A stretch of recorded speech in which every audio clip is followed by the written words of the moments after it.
A new variant comes out just in time for us to be distracted from the Ghislaine Maxwell trial, so we'll talk just a bit about what's going on with that and where that goes. Some more discussion as to how the trial went in the way that the mainstream media and the global elites wanted it to go for the McMichael trial. We'll talk just a bit about some of the new analysis that's coming out about that. Kyle Rittenhouse fired Lynn Wood over insane QAnon theories, just like he probably should have right from the beginning. So we'll talk just a bit about what's going on there. And Australia deploys forces as protesters start to burn down the Solomon Islands. It is going to be all this and more. Let's go, Brandon. I'm Jay Edgar, and this is Contemporary.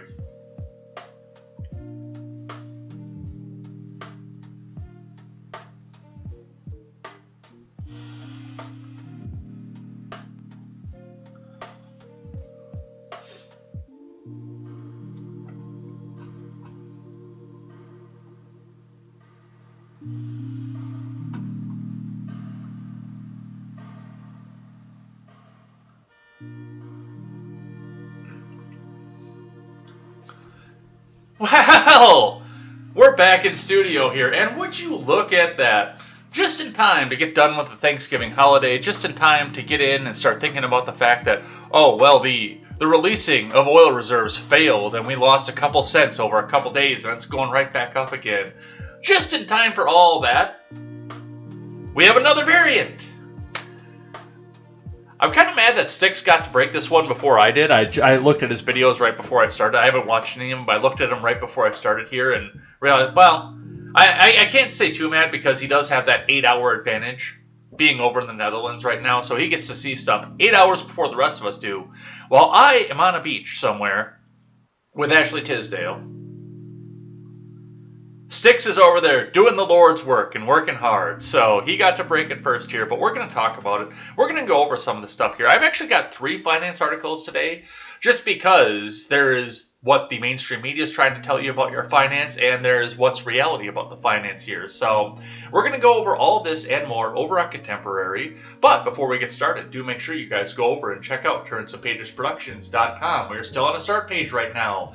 The GoFundMe is going to be shut down this weekend. It's going to be done, so no more donations to the GoFundMe. I'm not even going to advertise at this point.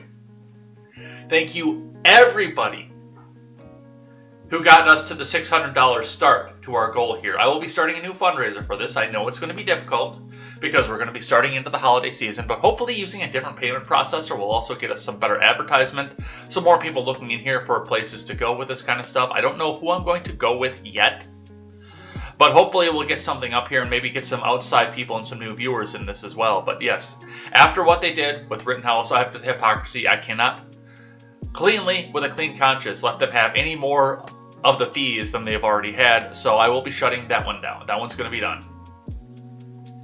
But still, go over and check out turnsofpagesproductions.com, where we carry such great shows as The Daily Ignoramus, The Breakdown with Birkenhoff, The R-Rated Conservative, The Freckles and Brit Show, and The Porch Boys. And also go check out Keto BJ over on Twitter, who has been instrumental in getting this all set up.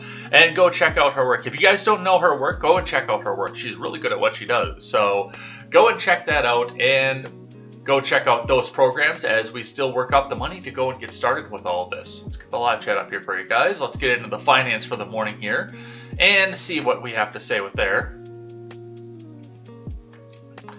Starting with the Dow. The Dow actually spent most of the day down. We're back down to 35,804.38, and this is still Wednesday's Dow, so this wasn't yesterday's or anything. We're still looking at that kind of number here, and it looks like I didn't think that they were going to be trading today for Black Friday, but I guess they will be. I found that out today. I learned that for the first time today, along with everybody else here. So, yes, it does look like we'll be seeing some trades start in here. It has started. It's reset. But the futures were not looking good for them either. They're looking at the inflation numbers. They're looking at the new Delta variant. They're looking at a lot of different things right now. And, well, I hope your retirement is secure. That's all that I have to say with that. Looking at your Bitcoin.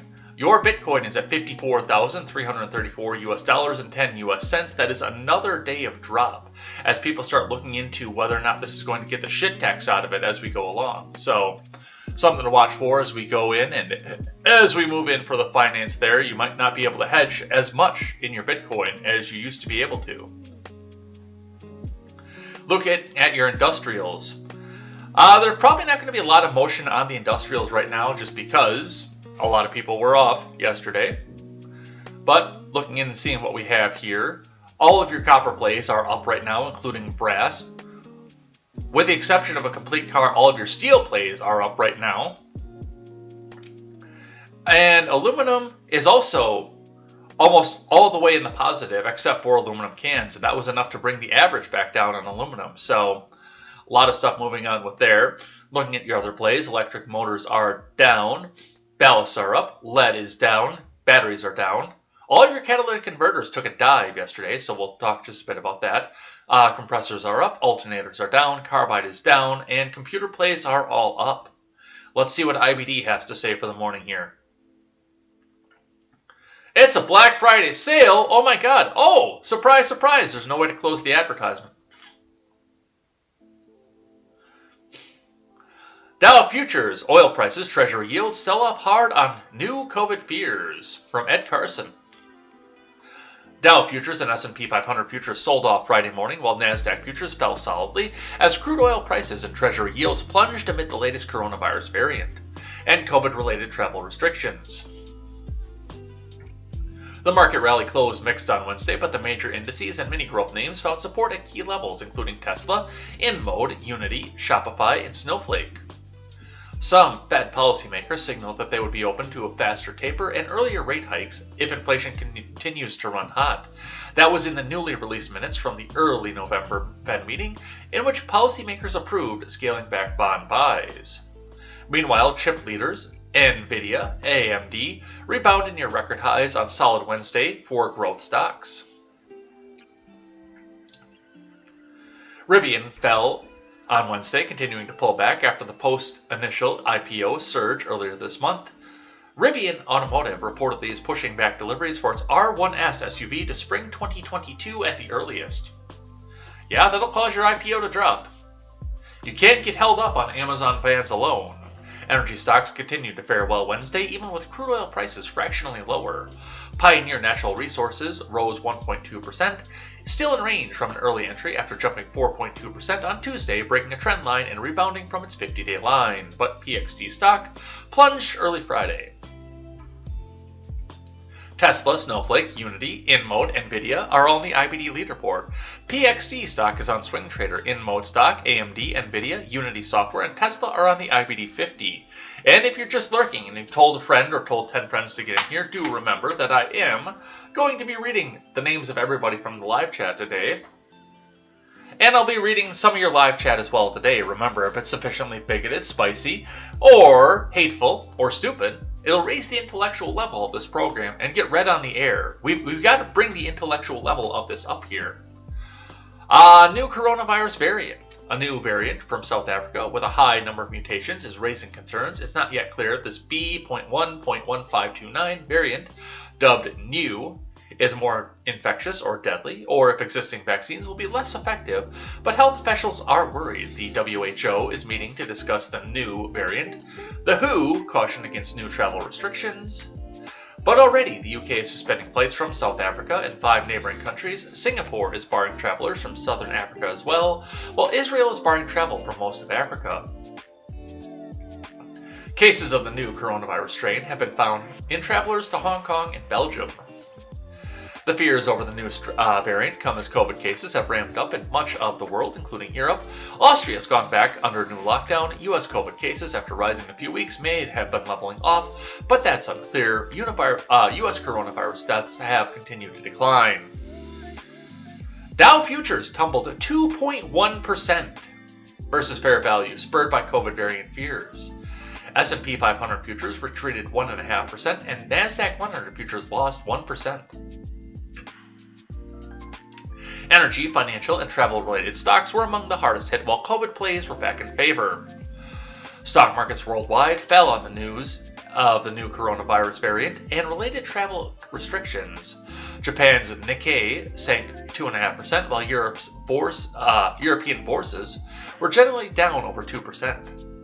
Crude plunged nearly 6%, while copper lost 3%. The 10-year yield dived more than 10 basis points to 1.55%.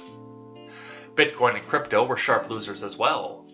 On Friday, the stock market will close at 1 p.m. Eastern Time, while bond markets will close at 2 p.m. Eastern Time. Fewer retail investors and professional traders were operating overnight, or likely will be during Friday's half-day session. That could be exacerbating moves on Dow Jones futures. Remember, overnight action in futures and elsewhere doesn't necessarily translate into actual trading in the next regular stock market session. So this is fun. They're going to go back and they're going to tank the market once again. 2.5% on the Dow just to start, and it's only a half day today too. This will be a fun one to watch. We'll definitely be watching where this goes on Monday. On CNBC, Dow futures dropped more than 700 points on fears of new COVID variant found in South Africa. From Eustace Hang and Jesse Pound. U.S. futures dropped on Friday on renewed COVID fears over a new variant found in South Africa. Futures for the Dow Jones Industrial Average fell 756 points, or 2.11%. And this is an older article than the one we just looked at. S&P lost 1.6% and NASDAQ shed 0.9%. All three of those are up now for how much they lost, or down, depending on how you look at it. Friday is a shortened trading day because of the Thanksgiving holiday, with U.S. markets closing at 1 p.m. Eastern Time. The downward move comes after the WHO officials on Thursday warned of a new COVID-19 variant that's been detected in South Africa.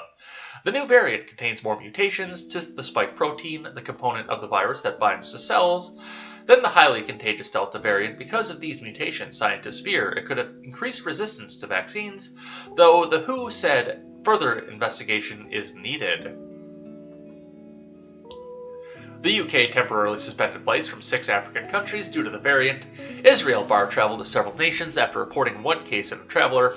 2 cases were identified in Hong Kong. God damn it. Friday is the day after Thanksgiving, probably not as many traders on the desks with early close today, so potentially a lower liquidity is causing some of the pullback. Ajin Odin of BNY Mellon Investor Solutions said in CNBC's Squawk Box. But the reaction we're seeing is a buying opportunity for investors. We have to think long term. Bond prices rose and yields stumbled amid a flight to safety. The yield on the benchmark U.S. 10-year Treasury note fell 13 basis points to 1.511. A basis point equals 0.1%. This was a sharp reversal as yields jumped earlier in the week to about 1.68% at 1 point. Bond yields moved inversely to prices. Oil prices also tumbled, with U.S. crude futures down 6.2% to $73.57 per barrel, while the South African rand weakened 1.7% against the greenback to 16.231 per dollar. Asian markets were hit hard in Friday trade, with Japan's Nikkei 225 and Hong Kong Hang Seng both falling more than 2%. Bitcoin fell 8%. And Carnival and Royal are down more than 10% at pop in pre-market trading. Yep, panic sell. Coming into Black Friday, coming into the new year. And I don't know if this is something the globalists came out with. I don't know if this is something they're trying to do to control policy. All I know is this is going to hammer things. And, I mean, the US was just about on the point to open. The world was just about ready to look at the coronavirus and give it the finger and get it the fuck out of here. Okay. We had our fun. None of us got to go to work for X amount of time. But you know what? It's just time to start here and start going back and rebuilding our life. Boom! New variant. But there may be more that's weighing on this here. I took the liberty of grabbing one from the Daily Wire. Just to tell us what's going on here and something else that could be affecting the markets here, from the Daily Wire, the Fed's favorite inflation measure hits 3-decade high from Ben Ziesloft. The Federal Reserve's preferred measure of inflation reached its highest level since 1991. Might have to step up for just a second here. Do I have any video to watch? I don't think I do. According to the Bureau of Economic Analysis, the Personal Consumption Expenditures Price Index, which the central bank uses to inform monetary policy decisions, hit a year-over-year rate of 4.1% in October. CNBC reported, along with a surge in prices came an increase in the amount consumers spent, which rose 1.3% for the month, higher than the 1% estimate. That came with a 0.5% increase in personal income, which was well ahead of the 0.2% estimate. Inflation continued to be reflected in the most surging energy costs, which rose 30.2% from a year ago. Yeah, trust me, I can see it. Inflation continued to be reflected most in surging energy costs. We've read that one already. Let's see. While food prices increased 4.8% during the span, services inflation gained 6.3%. The same as in September, while goods inflation jumped 7.3%, up from the 6.4% pace in the previous month. I will be right back, you guys.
Big apology with that one. I know that was unprofessional, but, it's either that or try to listen to me talk over a running nose for 25 minutes.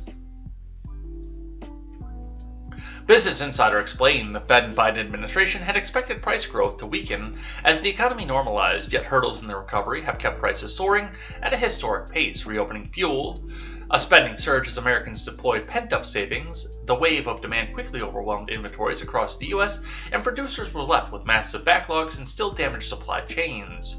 With little supply available to the service shoppers of voracious spending, business hiked prices. After nearly 2 years of aggressive monetary stimulus following COVID-19 and the lockdown-induced recession, the Reserve announced plans to taper its bond purchases. Earlier this month, policymakers revealed that they would decrease its $120 billion in monthly asset purchases by $15 billion, both November and December.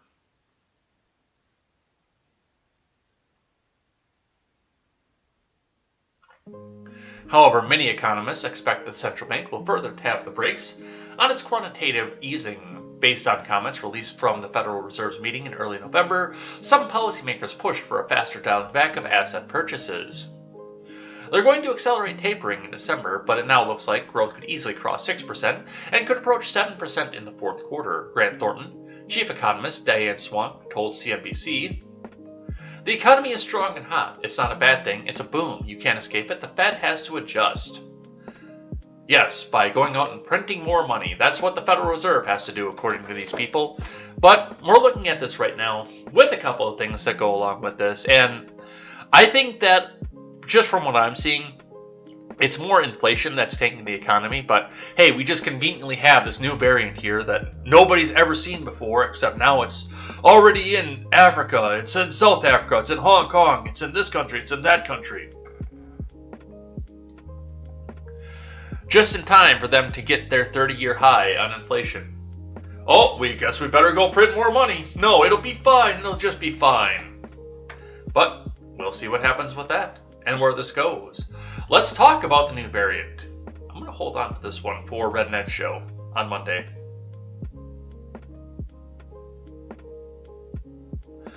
From the New York Post. New COVID variant detected in South Africa prompts UK travel ban. A new coronavirus variant detected in South Africa appears to be rapidly mutating and spreading among younger patients, officials announced on Thursday. The new variant, dubbed B.1.1.529 by scientists, has been detected in South Africa, Botswana, and in a South African travel to Hong Kong. According to South African Health Minister Joe Fala said in an online press briefing Thursday that over the last 4 or 5 days there's been more of an exponential rise in the variant. Health officials expressed worry that the variant could result in immune system evasion and greater transmission of the virus, but have said it's too early to determine the impact yet. The new variant has a constellation of new mutations, according to Tulio de Oliveira from the Network for Genomic Surveillance in South Africa, who's been tasked with tracking the spread of the variant in the country. The new variant so far has 30 mutations.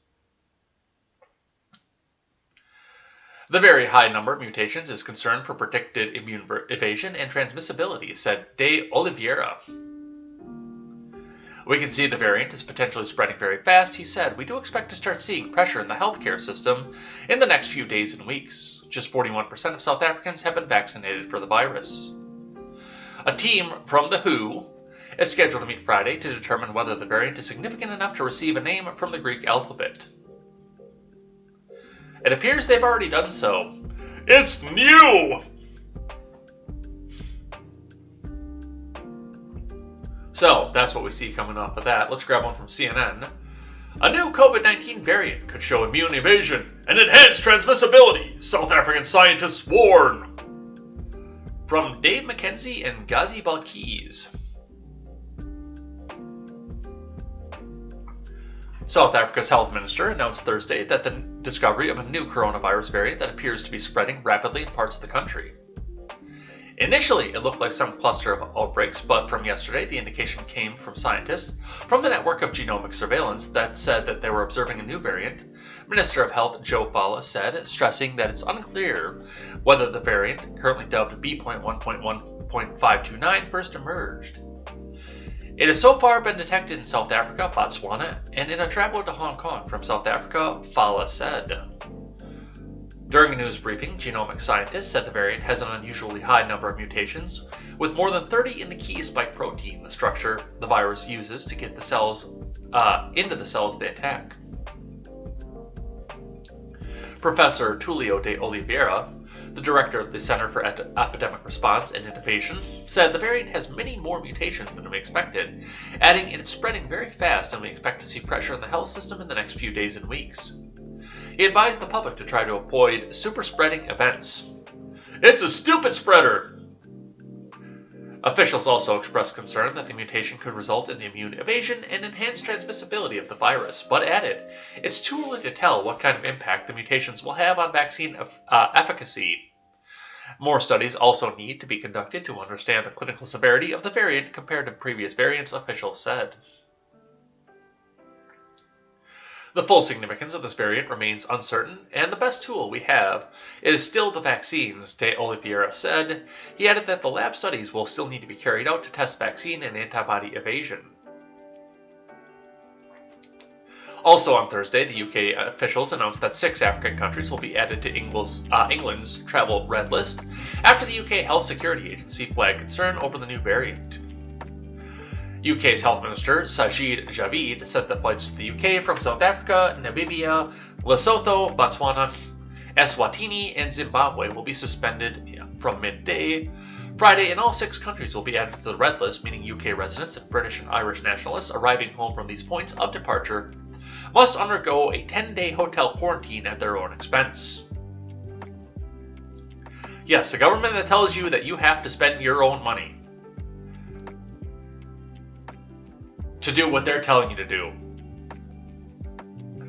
UK HSA is investigating a new variant. More data is needed, but we're taking precautions now, Javid said, adding the variant identified in South Africa may be more transmissible than the Delta strain, and the vaccines we currently have may be less effective. On Friday, South African officials will brief the World Health Organization, which has classified this new variant as a variant under monitoring. So, that's what we see coming off of that. See, I got a couple more here talking about this from CNBC. A heavily mutated COVID variant emerges in Southern Africa. Here's what we know so far. The WHO will meet on Friday to discuss the new heavily mutated variant of COVID-19.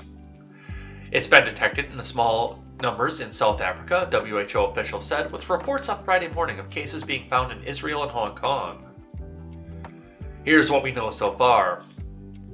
South African scientist Tulio de Oliveira said in a media briefing held by the South African Department of Health on Thursday that the variant contains a unique constellation of more than 30 mutations to the spike protein, the component of the virus that binds to cells. This is significantly more than those of the Delta variant. Many of these mutations are linked to increased antibody resistance, which may affect how the virus behaves with regard to vaccines, treatments, and transmissibility, health officials have said. In total, Oliveira said the variant contains around 50 mutations. The receptor binding domain, the part of the virus that first makes contact with cells, has 10 mutations, far greater than just the 2 for the Delta COVID variant, which spread rapidly earlier this year to become the dominant strain worldwide. This level of mutation means it's possible that it came from a single patient who could not clear the virus, giving it the chance to genetically evolve. The same hypothesis was proposed for the Alpha COVID variant. Dr. Maria van Kerkhove, who's technical lead on COVID-19, said in a live stream Q&A on Thursday that scientists don't know very much about this yet, and that it would take a few weeks to gain the full picture of how the variant reacts to existing vaccines. And there's more UK travel restrictions, but there's more travel restrictions to go with that as well. Reading from Axios to go along with this, Europe, Asia tighten borders in fear of new COVID variant. They crossed national lines! Oh my god! They crossed national borders! It's like crossing state lines! I crossed state lines yesterday. Better tell the FBI. From Axios, countries across Europe and Asia are rushing through new travel restrictions in response to a new COVID variant identified by scientists in South Africa. Israel, Japan, UK, France, Germany, Italy, Singapore are moving to restrict entry from countries in South Africa, the Associated Press reports. Many are also adding quarantines for their own citizens upon return from the region. The UK bans targets South Africa, Botswana, Eswatini, Lesotho, Namibia, and Zimbabwe, per the New York Times, a former newspaper. Japan has never reopened to foreign travelers, but will now require its own citizens to quarantine upon return from the region, the Associated Press reports. So, a lot of stuff moving here, a lot of stuff shaking, and a lot of terminology that the majority of the public is not going to know, but it sounds scary. 30 new spike proteins, 30 ways for it to bind to cells. Oh my god, 30 new mutations, what are we going to do?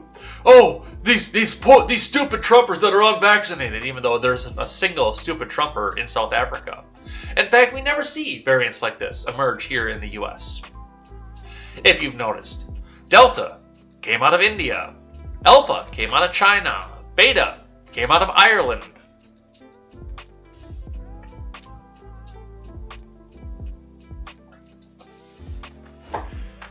And as we continue to go up with vaccines, and Randy hit it right, it was covered by the vax before it was a thing, and then it wasn't, and now we don't know what this is going to do with the vaccine. Also keep in mind that we're coming into an election year in the United States, in which Democrats are desperately hoping to hold on to what little bit of a slim majority that they have, and even trying to break some new ground. With a new variant coming in just a month before election season starts, because it starts essentially after the first of the year.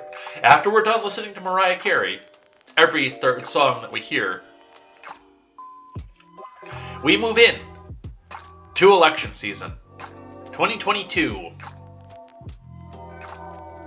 Well, all these Republicans that are having rallies, they're going to open this back up. You might be exposed to the new variant.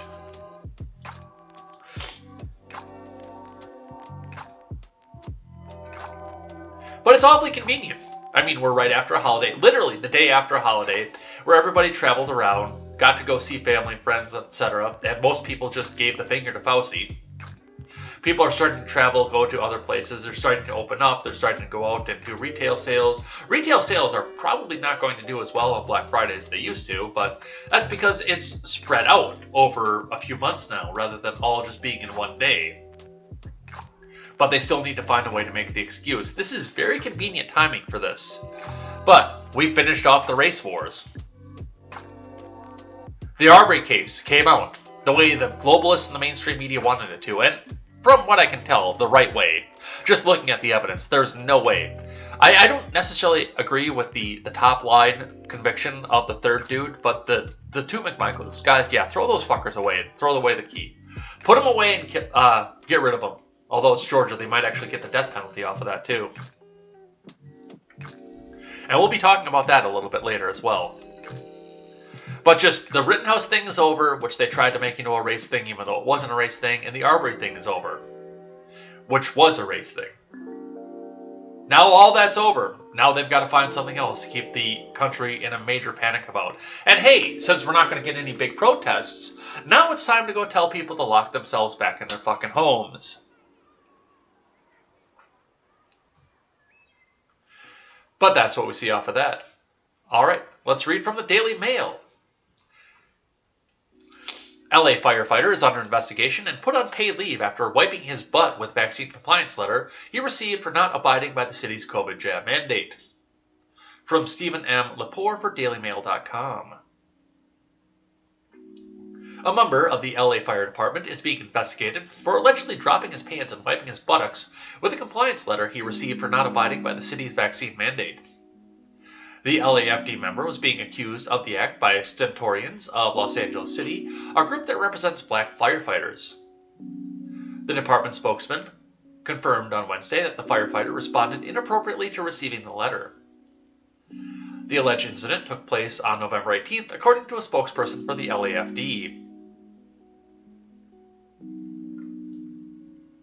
The department is aware of the seriousness of the allegations and took immediate action upon learning of the incident, says Cheryl Getueza, who would not provide any further details. They put a lot of pictures in these Daily Mail articles, and I don't know why. The LAFD member in question is on paid administrative leave for the time being. The Stentorians claim an LAFD captain and chief officer saw the incident, which took place at the Fire Station 69 in the Pacific Palisades. The LA City Stentorians are sickened and disgusted by this horrific display of unprofessionalism, the Stentorian statement said. To date, we have not heard from anyone in the LAFD administration condemning this act of blatant disrespect and harassment. Cry more, Karen. That's what I have to say about that. He didn't agree with your mandate, so he wiped his ass with it. Cry more. Did you see his ass cheeks?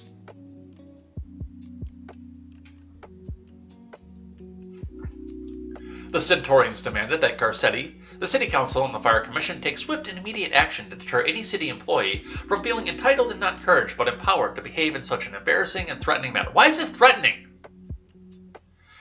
Hey, this is what I think about your mandate. This is what I think about the mandate, so I don't see why this is embarrassing.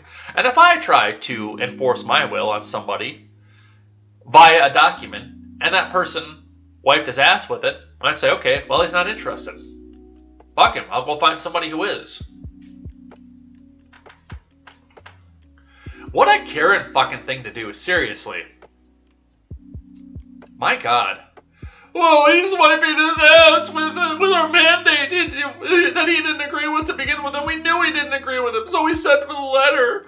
We sent the letter crying, and now we're crying because he wiped his ass with it.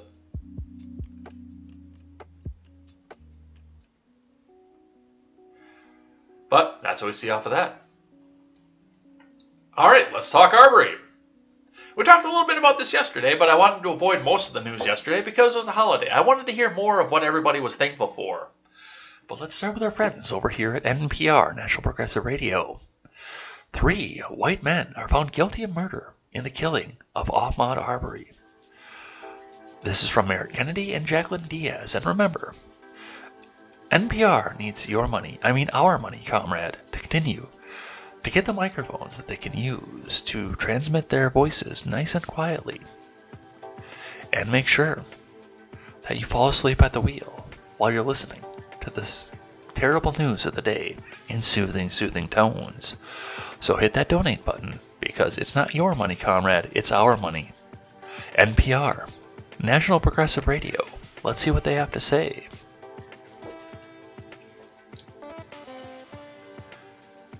The three white men who chased down and killed Ahmaud Arbery, a 25-year-old black man who was jogging through their Georgia neighborhood last year, were all found guilty of murder charges.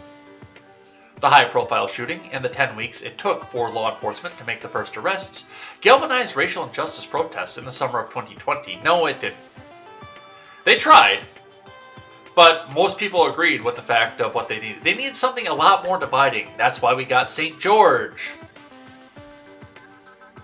Most people agreed that the McMichaels were fucking scum. And this had nothing to do with breaking and entering into a house, or citizen's arrest, or anything else like that. The vast majority of the country agreed with that.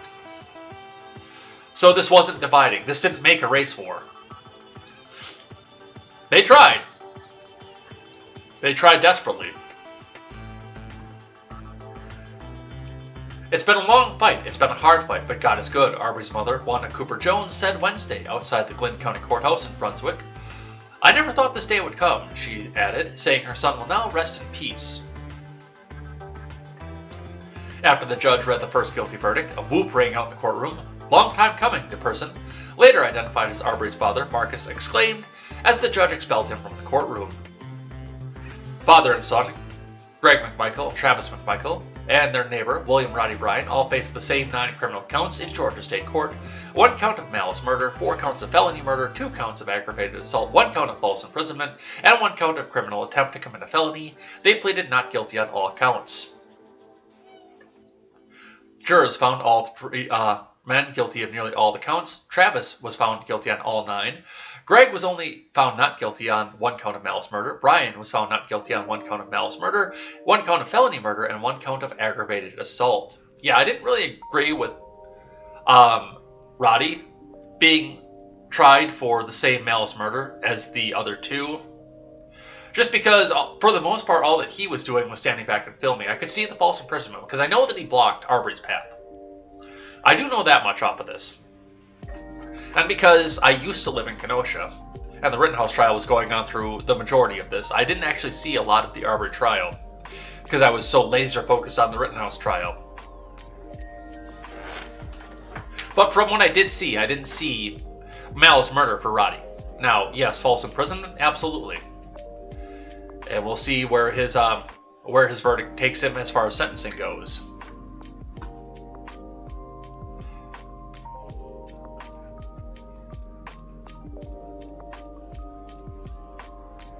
As the verdicts were read, Travis McMichael appeared largely emotionless and eventually let out a sigh. Greg dropped his head at the first guilty verdict against him. Bryan wore a pained frown as his verdicts were read aloud by Superior Court Judge Timothy Walmsley.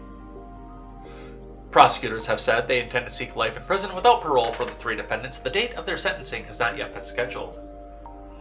When you present the truth to the people and they can see it, they will do the right thing, lead prosecutor Linda Dunikoski said. That's what this jury did today, and in getting justice for Ahmaud Arbery. An attorney for Greg McMichael, Laura Hogue, said after the verdict that she is floored with a capital F, and very disappointed. Arbery, a jogger, was jogging through Satilla Shores neighborhood in Glynn County on February 23, 2020, when the McMichaels spotted him and then pursued him in a Ford F-150 pickup. Bryan later joined the chase, which the prosecutors said lasted 5 minutes in his Chevy Silverado truck. Travis McMichael approached Arbery with a shotgun, and after a brief struggle, fatally shot him. And see, that's where the self-defense comes back out of this, because, and we saw with the Rittenhouse case, a clear self-defense, with a person exercising his duty to retreat. But Arbery never transgressed on the McMichaels' property, and they did approach him. And I've seen some of the video too. Now, yes, I do understand that there were some break-ins at the various construction sites around the area, and that people knew about this. There were talks around social media talking about this. But I've seen the surveillance video of Arbery in this building, and it doesn't necessarily look this time, and I don't know if there was anything else on another time, but this time in question, it didn't really look like he was in there to go steal stuff. It looked more like he was kind of, looking around thinking, hey, if I keep my nose clean, I could have something like this one day, is what it seems. I don't believe he was just out on a jog. That I don't believe. Because he was so far away from his neighborhood. And it was the middle of the day. That's the other thing. Because you don't generally go to rob a construction site in the middle of the day. You do that shit in the dark of night.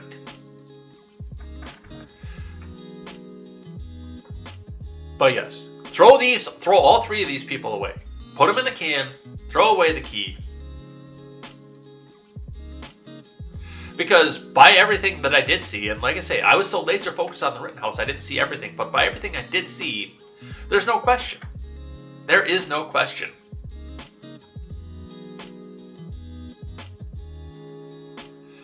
But that's what we see coming off of that. Let's grab one from NBC News. Unlike Rittenhouse, Travis McMichael didn't come off as credible, experts say. Let's listen to just a little bit of what the NBC has to say about this before we read into the article. A series of guilty verdicts that took about 10 minutes to read.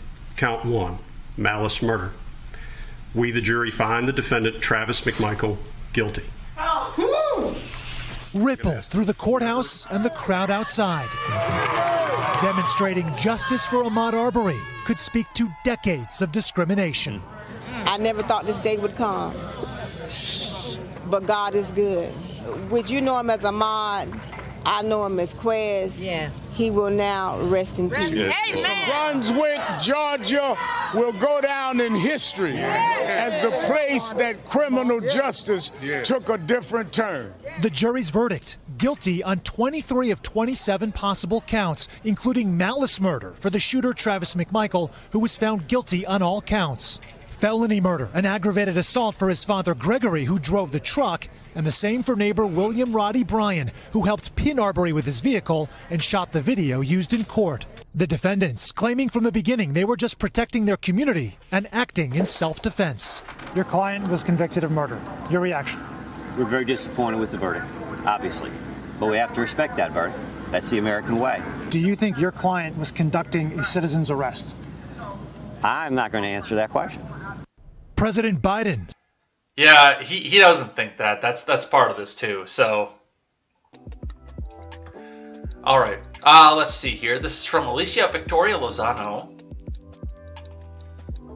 Travis McMichael sealed his fate when he took the stand in his own defense at the murder trial related to the death of Ahmaud Arbery, a 25-year-old black man who was chased down and killed by 3 white men in what prosecutors called a modern-day lynching in legal experts said. And I mean, that's always the editorial there. And that's one of the things you notice too with the Rittenhouse coverage, because all 3 of the guys that Rittenhouse shot were white.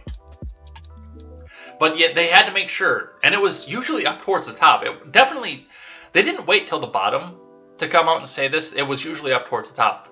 Well, Rittenhouse was attending a rally and shot people who were protesting in favor of Jacob Blake, a black man who was shot by a white police officer. Because you got to stick that in there so that everybody reading this looks at this and says, oh my god, this is a racial thing. It's the race war. What do we do? A nearly all-white jury convicted McMichael of malice murder, felony murder, aggravated assault, false imprisonment, and criminal attempt to commit a felony. His father, Greg, and their neighbor William Bryan were acquitted on the top charge and convicted for others, including felony murder.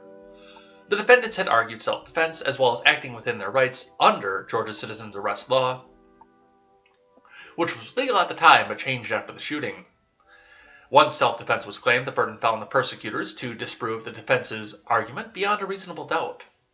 But Travis really didn't come off as credible, criminal defense attorney Bernarda Villalona said on NBC News. From Travis McMichael's own mouth, he knew Ahmaud Arbery was not armed. He knew Arbery did not threaten him. He knew Arbery didn't have anything in his pants, she said. The only thing he was there, threat here was 2 pickup trucks chasing an unarmed African-American male. Wednesday's verdict came just 5 days after the acquittal of Rittenhouse, who was accused of shooting 3 men, 2 of them fatally, during protests last year in Kenosha. Rittenhouse's defense attorneys argue their client was the one facing danger after being threatened with a skateboard and hit with a skateboard, NBC, and chased down the street during encounters with the men. That argument and Rittenhouse's own testimony, plus a grainy video played in the courtroom showing chaos in the streets, appeared to support the claim of self-defense. That wasn't the case during the trial over the Arbery killing. Right. They were advancing on him.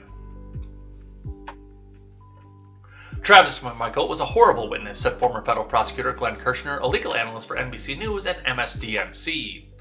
Rarely have I seen a defendant who's put on the stand by his own defense team really perform so poorly. Well, that's because it's actually, in spite of the fact that the 2 high-profile trials that just went on, in spite of the fact that it happened at both of those, it's actually usually a really, really uncommon practice to have the defendant take the stand in a murder trial. That's super uncommon. On the stand last week, Travis McMichael shared his version of what happened on February 23, 2020, when the McMichaels and Brian chased Arbery down in their trucks after they spotted him in the neighborhood outside of Brunswick, Georgia. Travis McMichael shot Arbery with a shotgun at close range. Brian filmed the fatal encounter on his cell phone. Video evidence appeared not to support the prosecution's narrative that it was Arbery, not the defendants, who was running for his life, and then fought back in his final moments. While we can celebrate that justice was done here, if there hadn't been a video, these men probably would have gotten away with it, said former federal prosecutor Cynthia Alksney, a legal analyst for MSDNC. I don't think without the video we'd have a conviction, and that's actually probably pretty fair because one of the other things that went along with this was police corruption, and there was a question of that at the very beginning of this. Now, that's probably fallen through the memory hole at this point, but there was a large deal of corruption that was reported at the time in this particular police department, in which I know Gregory McMichael had once belonged to. I don't remember if Travis actually had or not, but I know Gregory McMichael was a retired police officer from that department. And it does seem like he thought that he could go in there and just talk to the officer and say, hey, you know me, right? Let's just make this go away. We defended our neighborhood. There's no need for arrest. There's no need for any action right now. Just don't worry about any of this. And the video came up because they filmed it, and it came back to bite him in the ass. But that's what we see off of that. From the Dissociated Press. Their own words may have doomed men who killed Ahmaud Arbery. From Russ Bynum and Kate Brumback. The video of Ahmaud Arbery's shotgun death was a shocking piece of evidence that suddenly brought the black man's killing into the national consciousness. But the murder convictions of the 3 white men who chased him may have been secured as much by their own words as to investigators the day of the shooting. Greg McMichael, who was in the bed of the pickup truck when his son killed Arbery, told the police the black man was trapped like a rat. And he told Arbery, stop or I'll blow your fucking head off. Statements like that allowed prosecutors to give the context of the short video that didn't show the entire shooting and had little of the 5 minutes that the men chased Arbery. It's those statements that screwed the defense more than the video. If they'd never talked to police, and they said, we saw him taking something from the property and running, there's an okay shot the jury might have acquitted them, said the appellate attorney, Andrew Fleischman, who followed the trial from Atlanta. The shooter, Travis McMichael, his dad, Greg McMichael, and neighbor William Roddy Bryan all spoke extensively and candidly with the Glynn County investigators just hours after Arbery was killed in their Brunswick neighborhood in Georgia on February of 2020. They told police they weren't exactly sure what Arbery had done wrong, which would be a later big blow to the defense that they were making a citizen's arrest. The citizen's arrest law, largely repealed by lawmakers after Arbery's death, required a person to see or have immediately knowledge of a crime being committed, or have reasonable suspicion that someone is fleeing a felony in order to justify a citizen's arrest. I don't think the guy's actually stolen anything out of there, or if he did, it was early in the process, but he keeps going back over and over again to this damn house. Greg McMichael said, according to a transcript of the interview, that Glenn County Police Sergeant Roderick Nohilly read in court. Brian was on his front porch when he saw Arbery run past him with the McMichael's truck close behind. He told police he didn't recognize any of them or know what prompted the chase, but he still joined in after calling out, "Y'all got him!"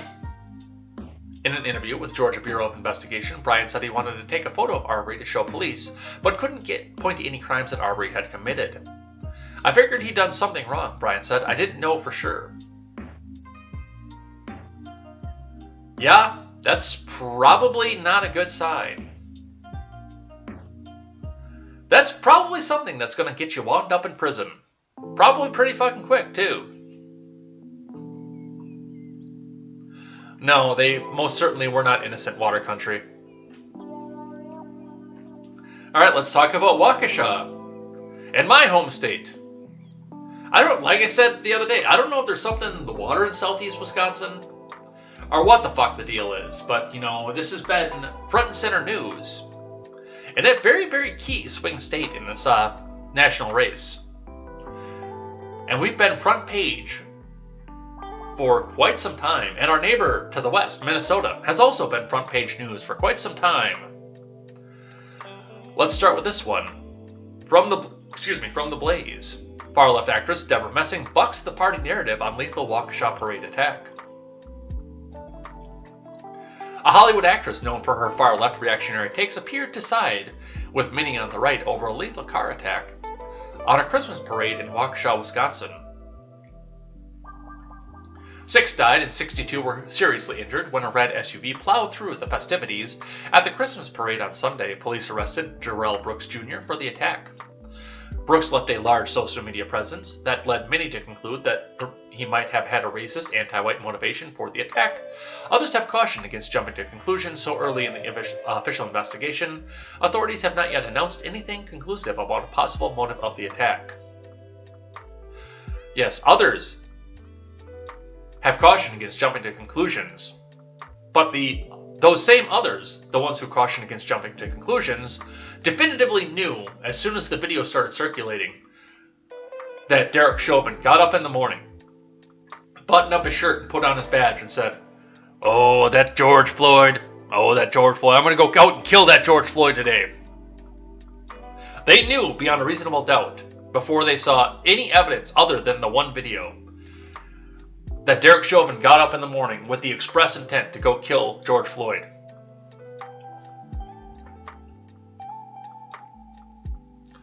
One of the few on the left who's demanding the media to frame the horrific incident as a domestic terror attack is Deborah Messing. And there's the tweet right there. "Dear mainstream media, a man intentionally drove his car through a parade, killing 6 and injuring 50 plus. It was not an accident. Call it by its name, #Waukesha Massacre. And it was a domestic terror attack. Don't minimize, please."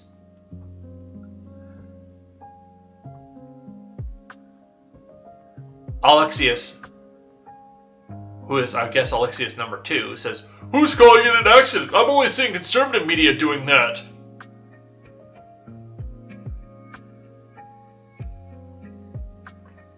And of course, smacked around by Adam Smith's invisible hand, says, "The fact that based media isn't going to use loaded language to describe the incident until there's reason to do so.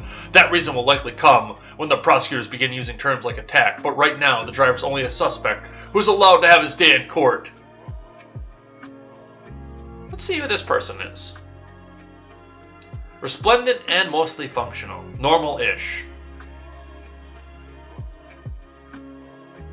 Was a Yankees fan, so there's that.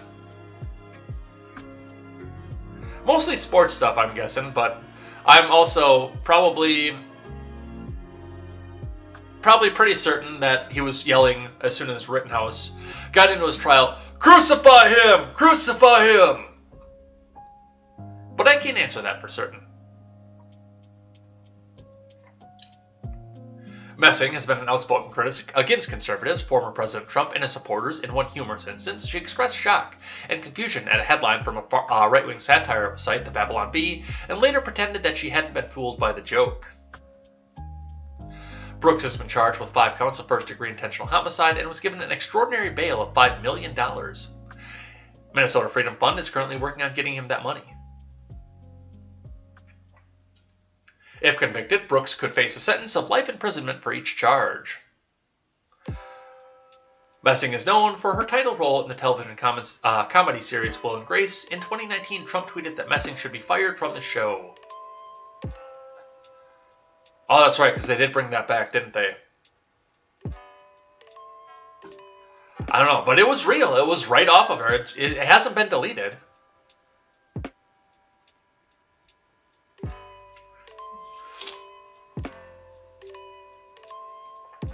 The way I understand the law, he got a bail because I believe in Wisconsin you have to be offered a bail no matter how tremendous it is. They have to at least offer you a chance to get out. I could be wrong on that because I'm not a lawyer, but that's the way that it was explained to me. From the New York Post, the life and crimes of accused Waukesha Christmas parade killer Darrell Brooks. The man who turned a quaint small-town Christmas parade, Waukesha's not a small town by the way, into a blood-soaked nightmare that left 6 dead and over 60 injured is a career criminal who spent more than half his life trapped in a revolving door of incarceration, drug abuse, and violence.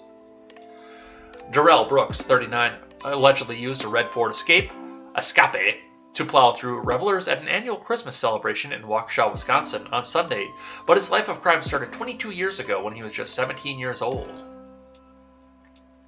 Over the next 2 decades, Brooks would proceed to wreak havoc across 3 states as he racked up convictions for abusing his partners, raping and impregnating a teenager, and a consistent streak of other violent crimes. A review of his history, patched together from court documents, criminal records, interviews, and public records, reveals that all along the way, not a single social safety net caught him until it was too late. Brooks was just 11 when he was diagnosed with bipolar and depression while growing up in inner-city Milwaukee without his father, court records show. Yeah, that's not a surprise. He was admitted to the mental hospital at 12 and attempted suicide numerous times in his early years after losing his grandmother and watching his father abuse his mom, papers say. I didn't really have a father growing up, so my mom stuck raising me and my older sister. We were on welfare for most of childhood, Brooks wrote in a 2007 letter to a judge. My father was an alcoholic who was very abusive to my mom. My dad's dad was an alcoholic, he wrote. I grew up in the inner city full of drugs and prostitution.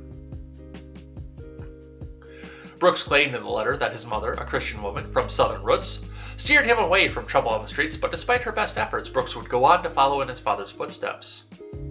He eventually became an addict, a habitual domestic abuser prone to violence and threats, and used a vehicle as a weapon on numerous occasions, authorities said. Brooks lamented to the judge that his 2007 letter that he knew what it was like to have your own flesh and blood walk out on you and claimed he just wanted to give his kids what he never had, a father.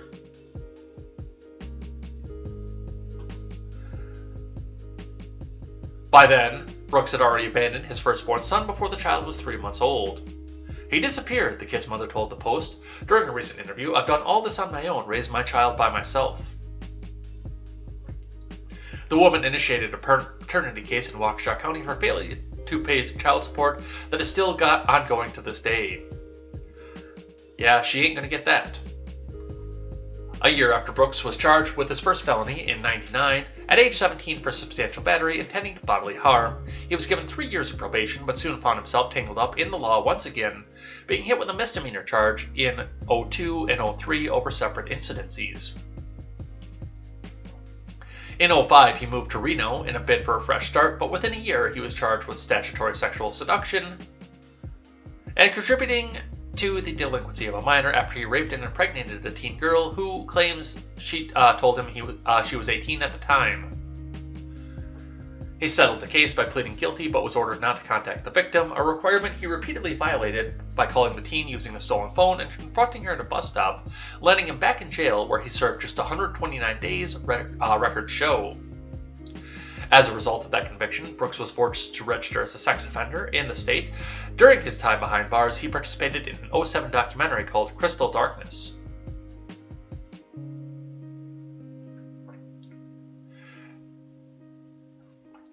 He told filmmaker Logan Needham about his struggles with methamphetamines, his failure as a father. I thought I would be this wonderful father, the greatest dad ever. I'm going to give him everything that I didn't have. Then it's like really settling in. You actually become the drug, Brooks said on the film of his addiction. Needham told the police he recalled Brooks seemed very genuine in his desire to turn his life around. And yet, here we are. Between 2009 and 2011, Brooks was in and out of jail for a series of crimes, including resisting or obstructing an officer, strangulation, and suffocation. During a 2011 bust, he was charged with restricting or obstructing for a second time after he was pulled over for not wearing a seatbelt.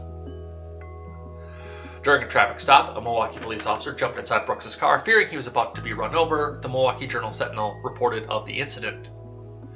As Brooks began to drive away while the officer was talking to him, the officer got inside the car and wrestled for control of the steering wheel. Eventually, the officer stopped the car and removed the keys as Brooks ran off. He was later found hiding in a children's playhouse on the same block and was taken into custody. Yes, this is a very charming fellow. And then, of course, he went back and ran his girlfriend over with a car. Got out on $1,000, and then went over and ran over the dancing fucking grannies. Charming fellow, very charming. From Fox 6 Milwaukee, Waukesha Parade victims country Christmas tickets to raise money. From Sam Kramer. As families celebrated Thanksgiving across Wisconsin, festive light shows prepared to ring in the season while supporting those impacted by Sunday's parade attack in Waukesha. In Pewaukee, Country Christmas is pitching in to help. The Ingleside Hotel, which hosts the light show, had a float in the parade. Hours after the attack unfolded, organizers said they knew they had to do something to help the neighbors and the families involved. Inside the Christmas Village, Kurt Wamser and his team have just one goal each year at Country Christmas. It's about creating those memories, the positive, good memories, and just making a good foundation for the families again. It is a mission that's become even more important in the past week. We're a family and we're part of the Waukesha community, and our hearts go out to the victims, said Wamser.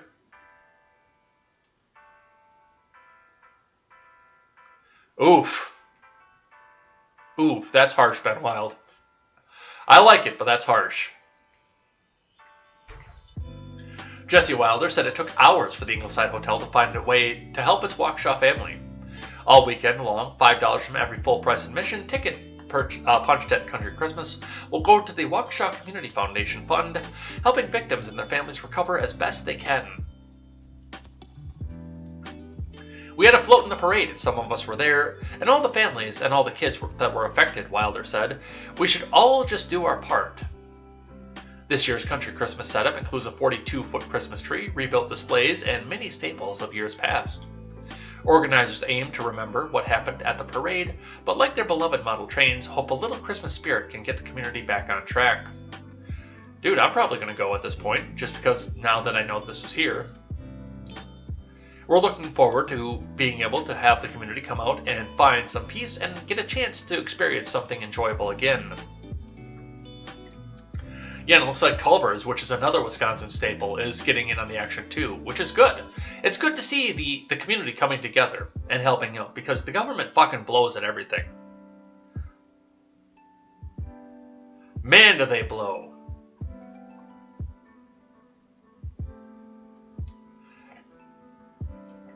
From NPR, there's a backlash brewing against bail reform after the parade tragedy in Waukesha. This is from Mark and Casti, and remember, don't forget that they need your money, our money, comrade, to continue to report news like this with a massive slant.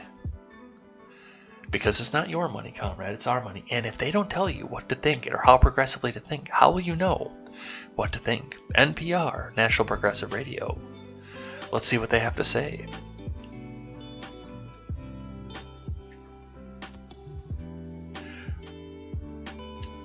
Darrell E. Brooks Jr. has become the poster boy for the backlash against bail reform. The 39-year-old faces at least 6 counts of homicide for allegedly driving his maroon escape through a holiday parade in Waukesha on Sunday evening, only 2 weeks after being released on $1,000 cash bail for another act of vehicular aggression in which he allegedly ran over a woman during an altercation. Freed Demon is how the tabloid New York... The New York Post is not a tabloid. I know they tried to run this after they did the Hunter Biden story, but it's not a tabloid. It's not. You can lie, you can say that it is the paper of the record. It's one of the oldest newspapers in this country. Tabloid. Fuck you. Put it on Tuesday along with an editorial titled, Deadly Result of Progressive Arrogance on Bail Reform. Conservative analysts are pointing the fingers at John Chisholm, the DA of Milwaukee County, where the early incident happened. Chisholm, who took office in 2007, has been identified with a recent wave of reformist prosecutors who pledge to reduce incarceration and pretrial detention, which can mean lower bail. But in a statement on Monday, Chisholm called the $1,000 cash bail inappropriately low and promised an internal review of why his staff asked for that amount. Because he's covering his own fucking ass. Dude, looking at this is... Now, I am in big favor of bail reform. I'm actually a big favoritistic voice for bail reform. For victimless crimes, like drugs. If you're in the can for smoking a joint, or minor possession, or even major possession for that matter, yes, your bail should not be $25 billion fucking dollars. And you shouldn't be sitting in there waiting for 4 months to get a pretrial arraignment. No, that's not good. But for a guy who's habitually beating, slapping, raping, running people over with a car, you kind of want to keep that fucker in the can as long as you fucking can. Jesus. There's a difference between a little bit of wire fraud, which is also a serious crime because that's taking people's stuff, and that's one of the 2 things that I care about. But there's a big difference between wire fraud and running somebody over with a car. There's a big difference between the 2 of those things. I mean, if I had my way, there would be no drug charges whatsoever. But even still, okay, you got caught with over an ounce in Wisconsin. Oh, naughty, naughty. All right, pay us $50 and come back for the trial. We'll arraign you. We'll get you something settled out of court, but pay us $50 and you'll get it back at the end of it. That's bail reform. $1,000 for literally trying to kill somebody with a car. Because what do you expect happens when you run somebody over? $1,000 for literally trying to kill somebody with a car. That's not bail reform. That's fucking stupid.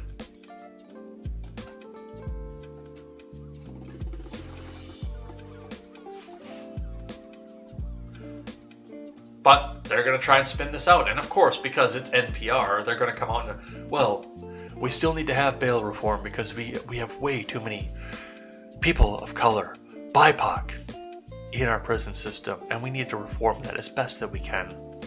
So let's all let them out on a signature. But if it's a white person, we must lock that person up forever for simple jaywalking. Thank you, NPR, for that. A little bit of a white pill for you, though. From NBC5 Chicago, NFL's Watt brothers show support for parade crash victims in hometown of Waukesha. I actually didn't know that they were from Waukesha. All 3 Watts are from Wisconsin and played college football in the state. I didn't know that either. A trio of famous NFL siblings this week joined in their hometown community in grieving a tragic crash that claimed the lives of 6 people and injured many others last Sunday. The Watt brothers, JJ, TJ, and Derek, who are all currently rostered on NFL teams, shared heartfelt messages after a man drove his SUV into the crowd at a Christmas parade in Waukesha, Wisconsin. All 3 Watts are born in Wisconsin and are from Waukesha. JJ and Derek both played college football at the University of Wisconsin. And TJ played at the University of Wisconsin-Madison. I actually have to look, where did JJ and Derek play? Because the University of Wisconsin is the University of Wisconsin-Madison. Let's look. Where did JJ Watt go to college?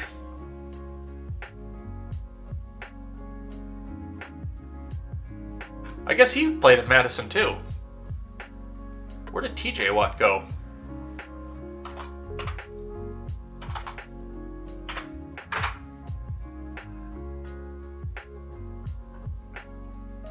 They all went to Madison. What the fuck? Yeah, the University of... That's what I say. When you say... Like, if you say UW Parkside, UW Milwaukee, UW Eau Claire, something like that, that is technically still part of the University of Wisconsin system. But when you say the University of Wisconsin, you're typically talking about Madison, the Madison campus.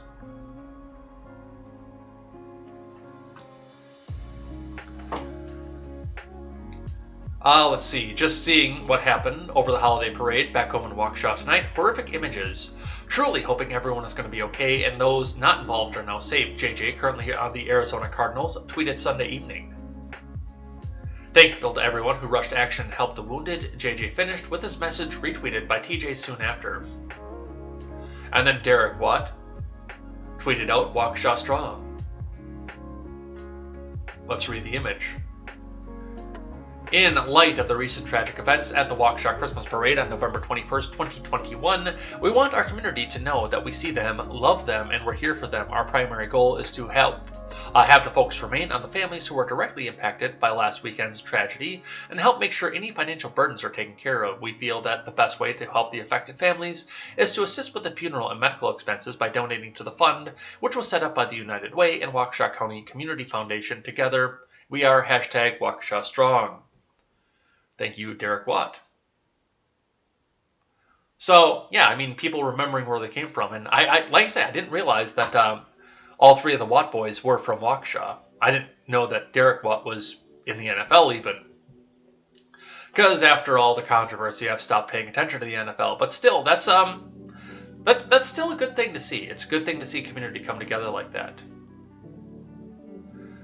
Alright, and one more bail reform story before we get into some other news here and finish out for the day. Which, do remember, if you're just lurking, live chat.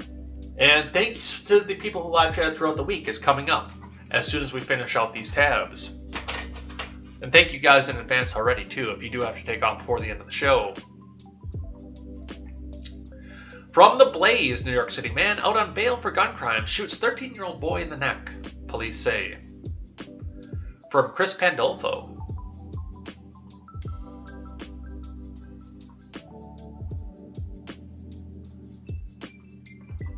A 13-year-old boy was shot in the neck Tuesday in New York City while he was on his way to school. Police say the man who shot him was a city resident who was out on parole for a prior gun-related conviction. NYPD Assistant Chief Kenneth Lair identified the suspect shooter as Hubert Wiggs, 36. During a press conference on Tuesday, Lair said that Wiggs was on parole for a 2010 firearms and illegal drug conviction, as well as being out on bail for possession of an illegal firearm in 2019. So this individual today is on the streets while on parole for a firearm, while on bail for another firearm, Lair told reporters, and today he's walking around the Bronx with a firearm, and we have a 13-year-old boy shot in the neck. And by the grace of God, he's alive today.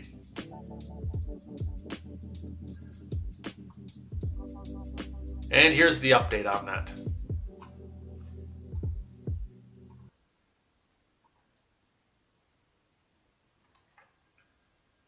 Oh, let's get some.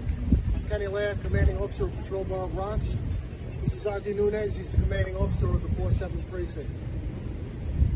Today, at about 20 after 7, on 223rd Street, patrol officers from the 47th Precinct responded to a radio run of a person shot here on 223rd Street. The officers arrived and found a 13-year-old boy with an obvious gunshot wound to the neck. EMS responded to the scene and administered medical attention to this 13-year-old, who was removed to an area hospital where thankfully he's currently listed in stable condition. The officers who arrived on the scene from the 47th Precinct established the crime scene And while looking for ballistic evidence, they engaged an individual who they saw quickly put something on the ground and quickly pick it up. As the officers approached, it became apparent to them that that item, that object, was in fact a firearm. They gave verbal commands for that individual to drop that firearm. The individual's initial reaction was to try and hide it in his waistband. They gave further verbal commands, at which time the individual dropped that object on the ground. The officers moved in, took that individual into custody without incident, and recovered a firearm, a 6-shot revolver. Just hold that still for a few seconds. So yes, just like Brooks, out on parole and bail for similar crimes to the crime that he wound up committing once again. Good job.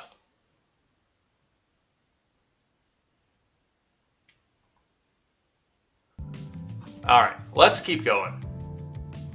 Let's talk about Rittenhouse briefly, because he's in the news here.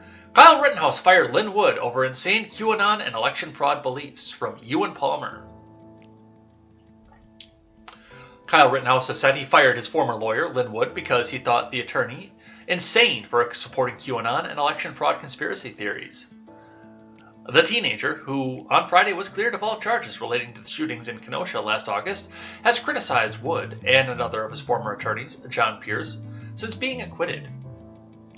He told Fox News' Tucker Carlson on Monday that the pair kept him in jail for longer than necessary while they raised the $2 million bail via their... I don't know what they're trying to say in this article. It looks like it's via their Buy Their Fight Back Foundation. That's a weird way to write that. Speaking to News Nation's Ashley Banfield on Tuesday, 18-year-old Rittenhouse said his mother, Wendy Rittenhouse, fired Wood in December of 2020.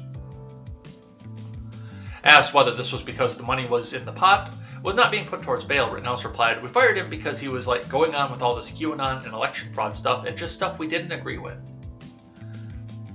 Banfield then asked, so it was his political views which led to the family firing Wood, to which Rittenhouse said it was a mixture of a little bit of that, adding that his family's belief was that he was insane also played a factor. He added, just how he thinks he's God, and just because he says all these weird things to me, we're going to keep that boy in jail because there's not going to be any civil or criminal cases coming to the election, which is complete insanity. Rittenhouse was freed from custody on November 20th after spending 87 days in jail. Yeah, dude, Lynn Wood is a fucking crackpot. And people have tried to defend Lynn Wood to me, too. One of the guys I work with, he runs between all the other stores. He and I have talked about this because he is relatively libertarian, but he was all in on the, Sidney Powell and Lynn Wood are right. Look at what they're doing to their careers, this and that. I know, Lynn Wood is a fucking nut job. Lynn Wood, first off, shouldn't have a law license. He shouldn't have passed the bar because he's criminally insane. And same with Sidney Powell, too, by the way. Giuliani was probably one of the best lawyers in America. 30 fucking years ago. Dementia, I think, has set in a little bit on Rudy Giuliani. But Lynn Wood is a Democrat. He's a lifelong Democrat. And for me, it just looks to me either he's fucking crazy, he's completely lost his fucking mind, or he's doing this because it's going to make him really, really rich. But we have the voting records. He is a lifelong Democrat. He's taken up these cases. And as far as Rittenhouse, yeah. Oh, no, we'll keep you in jail just because. It'll look good. You'll be safe in there. Just stay in jail for 87 days.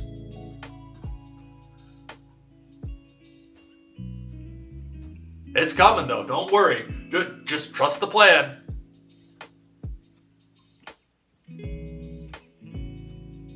Hey, do you trust the plan yet? I'm Jay Edgar, and this is Contemporary.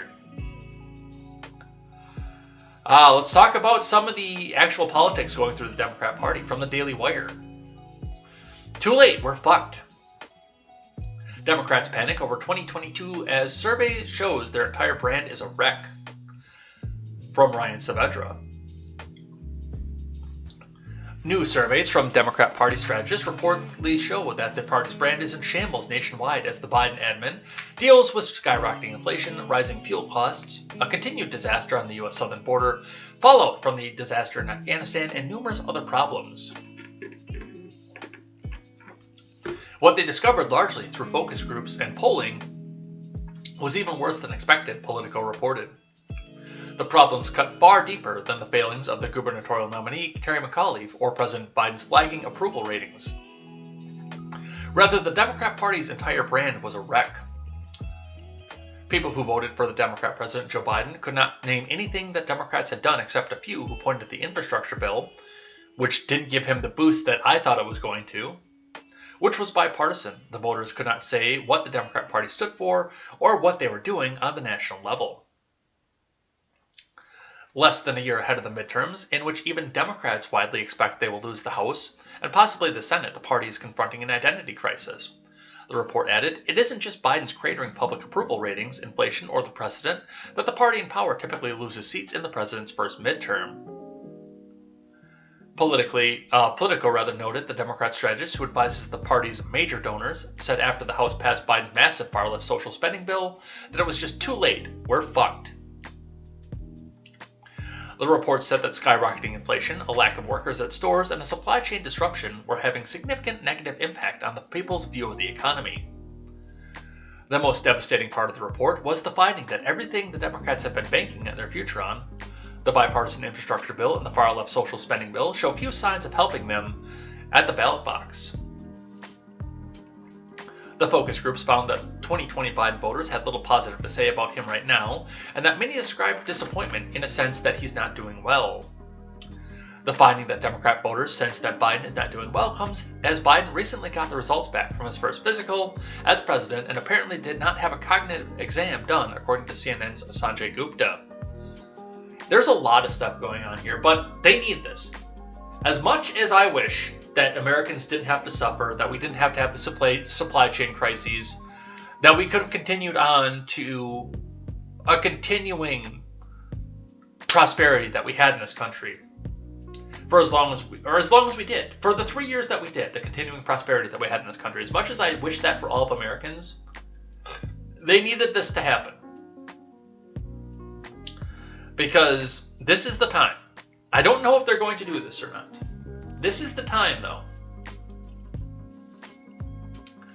that Democrats need to look into their party, realize that the socialism, that the squad, the geek squad, the gang of four, is toxic to their party and shilling to people my age, by the way, 37, who never moved out of their parents' houses. Shilling to those fucking people is not going to work long term, and you're going to see numbers like we're seeing around the country as far as inflation, as far as gas prices, as far as rising costs, and as far as supply chain issues. Because if you don't have workers to fill these stores, or you have to pay them an exorbitant amount of money, it fucks with the economy, it makes their buying power less, even on $15 an hour, and then they come back and demand $25.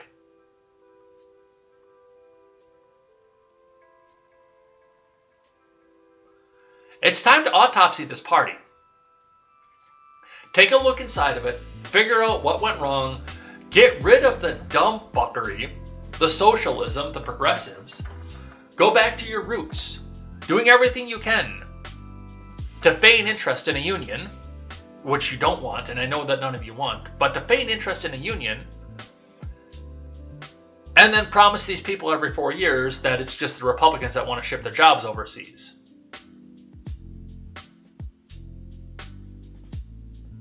Meanwhile, getting the federal government out of the way for more localities to come in and take over.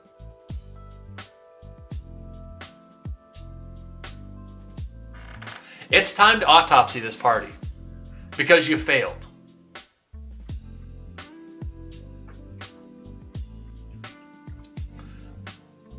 All right. Speaking of which, Fox News, on the other side of this, Hillary Clinton hits Americans as gullible, saying they don't appreciate Biden's accomplishments. Do I have video of this? I know I have it in the autoplay video, but do I have video of this down? No, I don't have it in the article. So let's listen to Hillary Clinton. Sorry, guys. You know, democracy is messy. You know, a lot of people got, I think, kind of frustrated looking at the messy process of legislation. And they didn't really appreciate that within a year, the Biden administration has passed two major pieces of legislation through both the House and the Senate. They've passed another major piece through the House that will soon be in the Senate. By any measure, those are extraordinary accomplishments, and they really will help many millions of Americans with health care and prescription drug prices, as well as climate change and so much else. But because of the way we are getting our information today, and because of the lack of gatekeepers and people who have a historic perspective, who can help us understand what we are seeing, there is a real vulnerability in the electorate to the kind of demagoguery and disinformation that, unfortunately, the other side is really good at exploiting.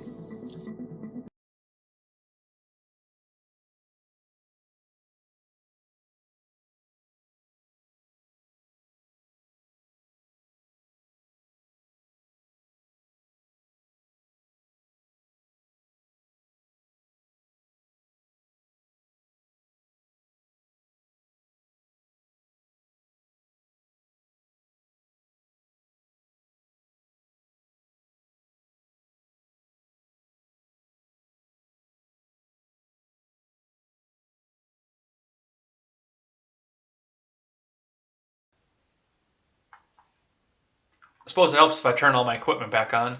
That's with Hillary. I had an epic rant off of that too. All I'm hearing when I hear that speech, by the way, is I didn't learn anything after I called a quarter of my voters a basket of deplorables. I didn't learn a goddamn thing from that. And now I'm going to go back and call them gullible and stupid. Victims to demagoguery. Because they're too stupid to understand what us, their political elites, the global elites, are doing for them. We're taking care of them. They're our subjects. But I gotta say this, man. Look at her. She is looking rough. Really appreciate that. Let's turn the voice offers off. I don't know if they're trying to make her look like grandma, just nice and sweet, or what else, but, you know, let the Botox wear off finally. She is almost 80 years old.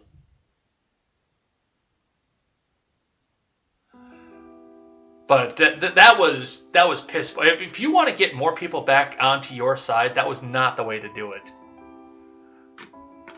That was not the way to do it. Of course, this coming from a person who just talked for 2 minutes without his microphone or camera on.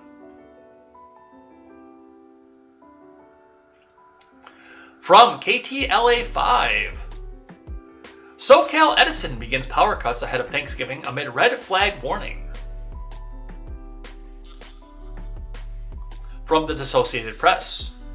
Hundreds of SoCal electrical customers had their power cut Wednesday, and more than 200,000 others faced the same prospect as utility companies sought to prevent wildfires as Santa Ana winds developed. Red flag warnings were posted late morning and were expected to remain in effect through much of Friday due to predicted strong gusts of relatively low humidity, the National Weather Service said. The strongest and potentially damaging gusts were expected from Wednesday night through Thanksgiving morning. Gusts from 75 miles an hour were expected near and below Cajon Pass, near the coastal foothills of the Santa Ana Mountains.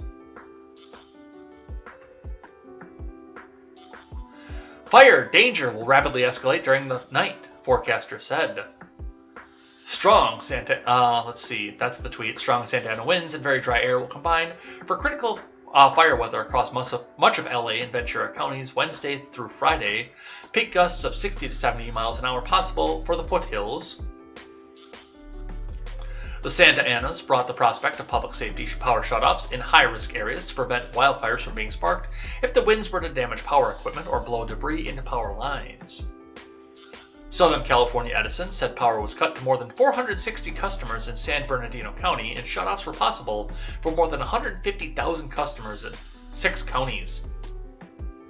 San Diego Gas and Electric was considering shutting off electricity for more than 53,000 customers. Why do people still live there? At some point, you got to look around and say, they have wind gusts in Arizona and they don't cut the power off every time they have a strong wind. It's similar to the climate we live in. We don't have the beach, but it's similar to the climate we live in. Honey, let's go live in Tucson. Or Texas. I'm sure you'll find a nice home in Houston. On a coast, very humid. A lot of idiocy from the left, just like you're used to in California. But a governor who can actually step in and stop this shit. Why the hell do people still live in California? They can't fix their infrastructure. The state is constantly on fire. And nobody else has these problems.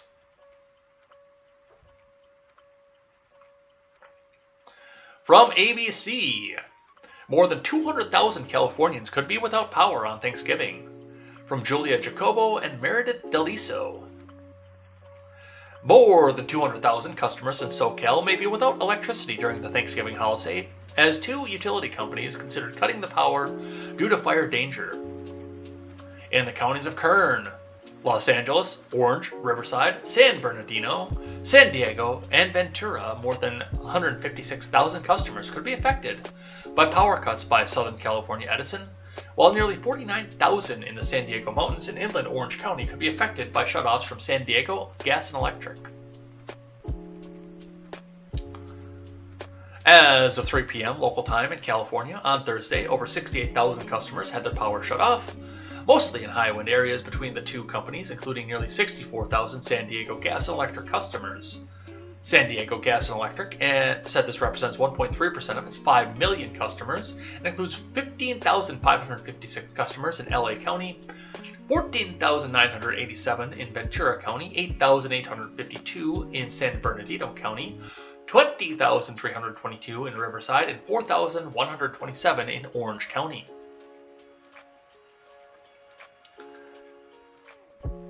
Fix it! I understand you have a lot of stuff to fix, because there are a lot of people that live there.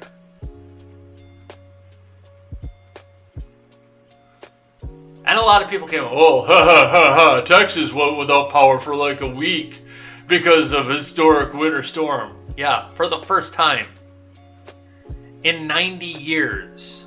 You do this every single year, 3 times a year.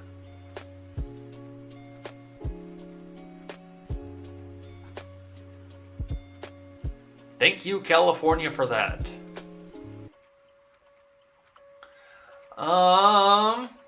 What are we gonna do? I think we're gonna save these last 5 for Monday. But let's have a look at this Remain in Mexico thing, then we'll do live chat.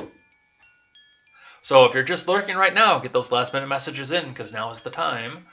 From Axios, scoop, Biden restarting Trump's Remain in Mexico policy. After he got slapped in the dick for shutting it down. From Steph W. Kite. President Biden will start turning asylum seekers back to Mexico as soon as next week under a reinstated Trump-era Remain in Mexico program, but will offer them the option to receive the vaccine, Axios has learned. Under court orders, the president will officially undo a key immigration promise, which will force asylum seekers to wait months in Mexico ahead of their immigration court hearings in the U.S., as long as Mexico accepts them. One difference from the program, under former President Trump's administration, all migrant adults enrolled in the Remain in Mexico will be offered the vaccine. Well, that's because they didn't have the vaccine under the Trump administration, you dumb fucking cunt. Although it can't be required, according to 2 government immigration officials. Right, you can only do that for the white country to the other side of us. It's unclear at what point in the process migrants would be able to get their shots, whether before being turned back, when they return to the U.S. for their court hearing, or at some other time.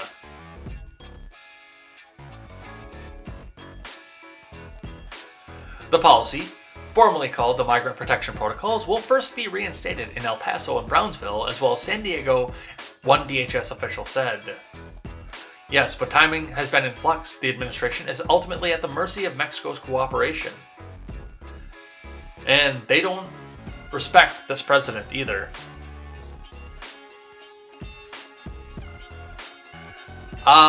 In compliance with the court order, we're working to re-implement MPP as promptly as possible, DHS spokesperson Marcia Espinosa told Axios.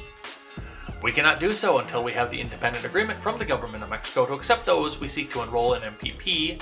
We will communicate to the court and to the public the timing of re-implementation when we are prepared to do so. Vulnerable populations are expected to be exempted. It's unclear who will fall into this category or how border officials will decide who gets placed on the program.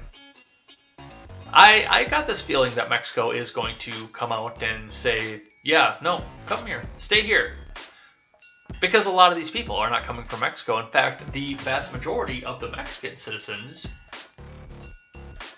have come over here that are going to be involved in any sort of migration. Not, of course, the vast majority of Mexico as a whole, but those who are going to immigrate from Mexico are already over here, and that's taking away a large tax base from the corrupted Mexican government.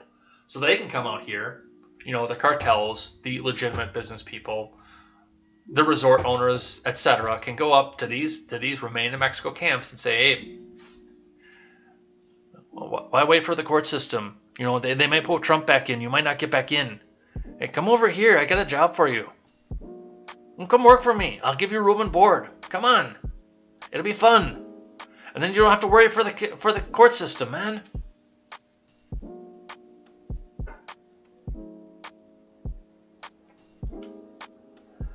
I can see a lot of that happening. And then they've got another captive tax base for themselves. But it all hinges on them. And from the Hill on the same thing. Biden adding COVID-19 vaccines to remain in Mexico restart report from Joseph Choi.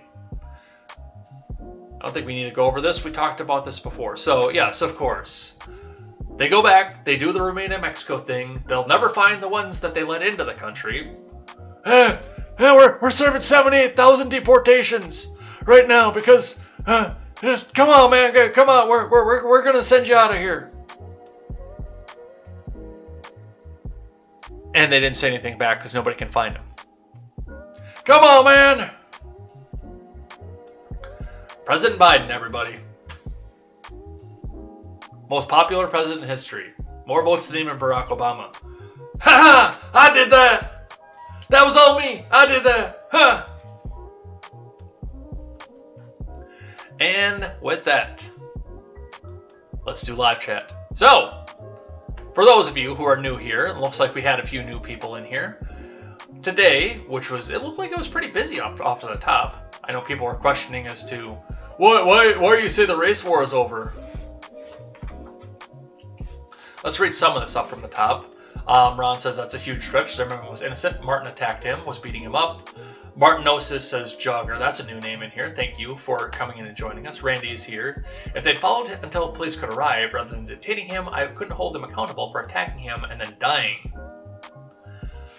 But we'll look at some of this out here. Let's check who chatted throughout the week here before. And I know I missed some of you guys off the top too, and I apologize for that because, you know, with as much as going through here, I can't get to everybody throughout the end of the day. We are getting to the point where we can't really read everything anymore.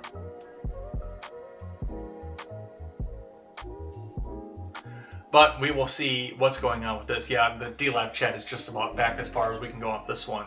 But on Monday this week, we had Ron Helton on Monday.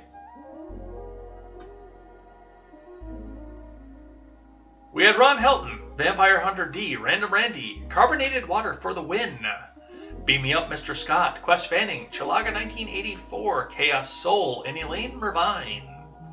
Tuesday this week, we had Ron Helton, Katie Zed, Random Randy, Sully Blue came back and joined us once again. I'm always excited to see Sully Blue.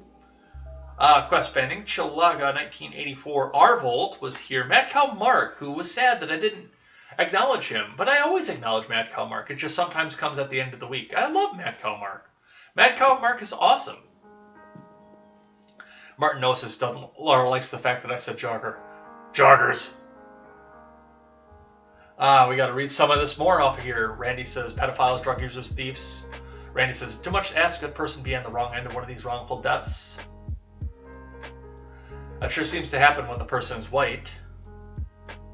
Ron says, they didn't produce any evidence the guy was stealing items. Water Country USA says, they're innocent, bro. They were not innocent.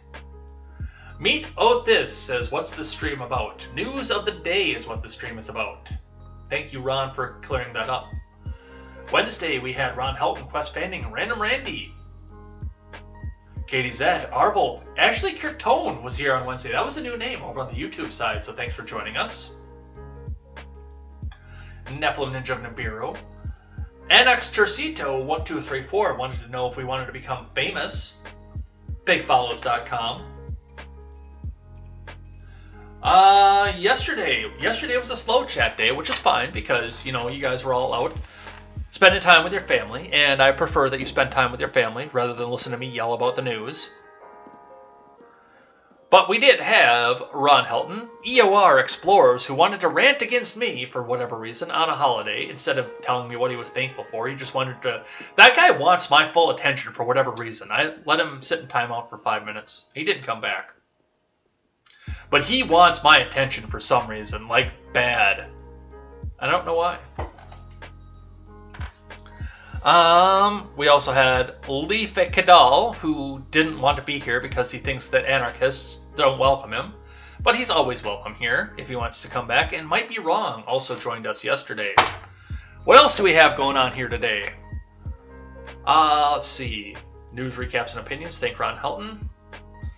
Martin Osa says, best part was his father saying all lives matter. Some blacks truly want to pull him back, as they would with Biden saying something stupid.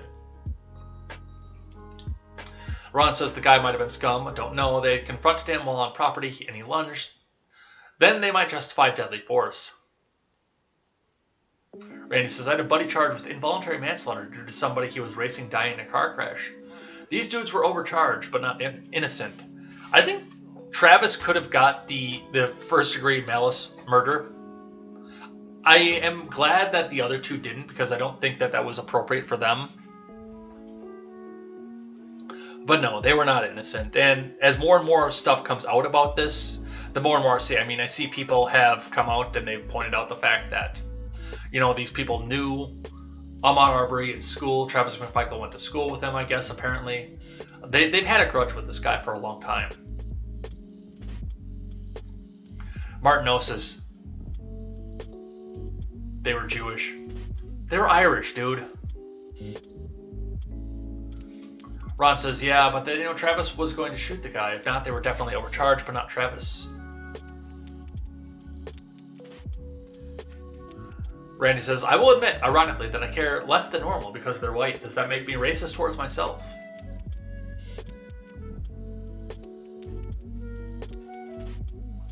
Yeah, because nobody cares what happens to white people. All the reason that minorities think that they're persecuted for happening at a higher rate than whites, no one cares.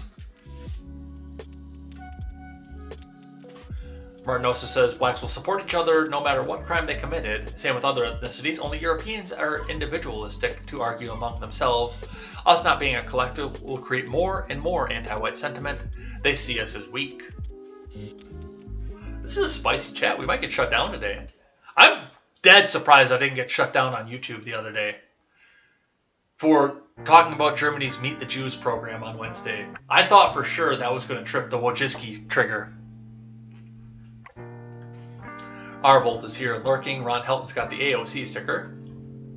Randy says, we live in a time where black on Asian and Muslim on Jewish crime is labeled as white supremacy. Middle Eastern, well, they do the Muslim on Jewish thing because it's usually at a religious aspect. So they can label that as far right because it's religious. Middle Eastern people count as white when they're terrorists, but not other times. Seeing three guys that weren't justified in what went down get busted is not the hill I'm going to die on. Water Country still says they were innocent. They were not. Arvold says, I still think that if we have to wait for police in order to stop crime, this is a police state. You should limit it to crime against yourself specifically. or to stop crime that is in the midst of happening. But there was no evidence that there was crime being committed in the Arbery case. That's the thing. But yes, you should limit it to crime against yourself in our litigious state, because if not necessarily for defending somebody else, there is the aspect of you could get sued into oblivion because of it. With the right lawyer, and there's a scummy enough lawyer out there to do it, you could. But you also really need to know that there's crime, not just go out there and say, hey, I don't like the color of this guy's skin, and he was in a neighborhood I don't think he's ever going to be able to afford.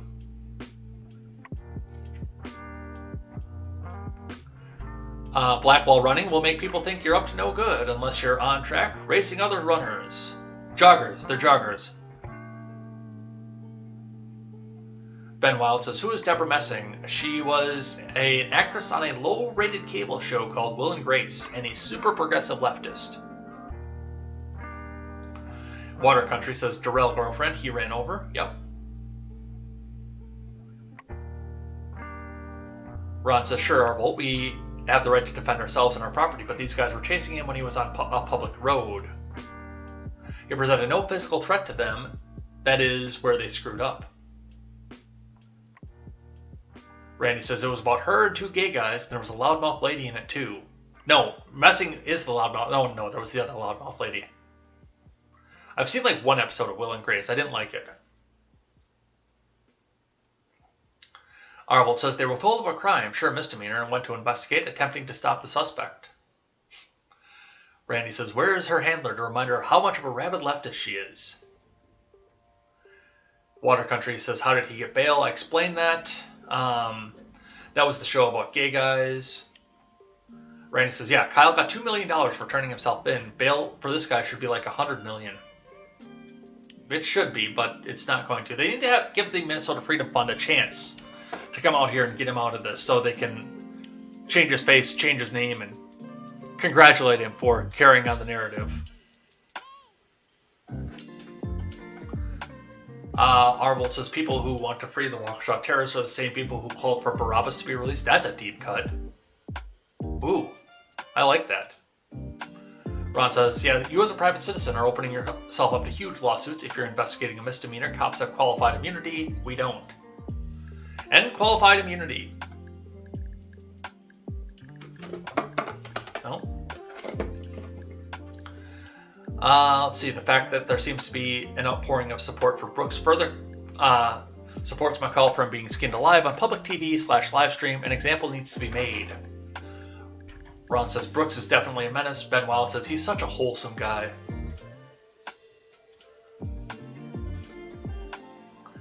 Ron says, in the scheme of things, he's no worse than the federal government that lies us into wars and murders thousands, but I'm not excusing him or the government.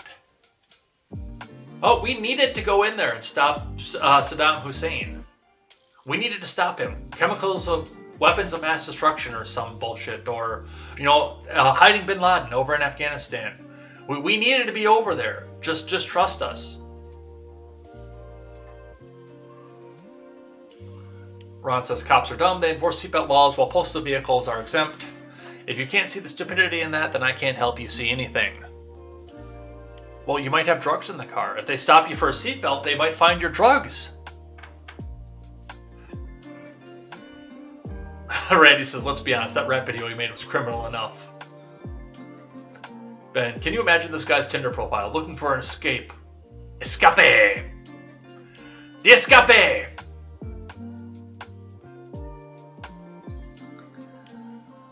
Or don't forget about packing a bunch of kids into a bus without seatbelts somehow makes it safer. Yep. Sort of like, I thought I had a Life to the Max one in here too. Did I miss that somewhere? Oh yeah, there's Life to the Max.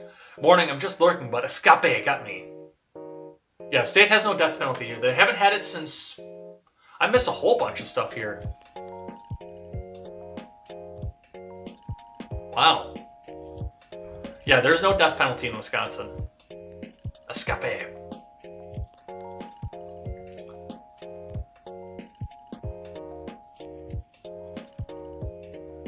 Sort of like Jeffrey Dahmer's Tinder dinner plans.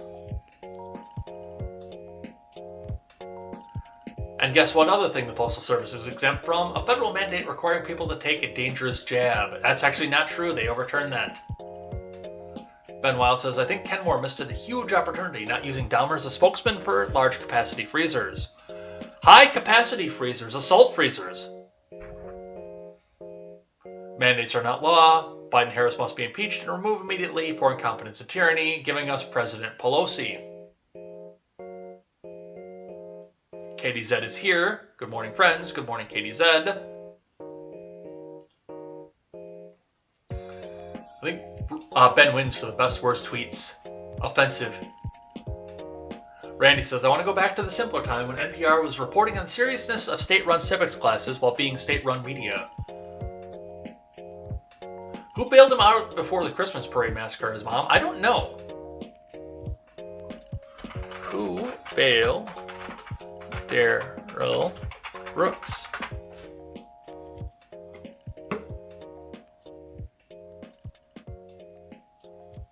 Yes, it was his mom, according to the New York Post.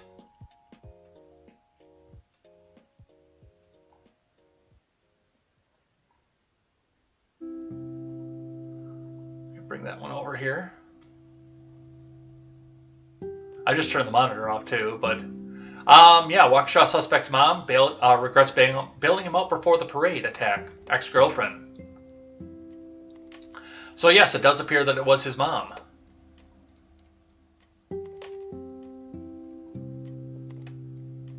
Your mom bailed you out.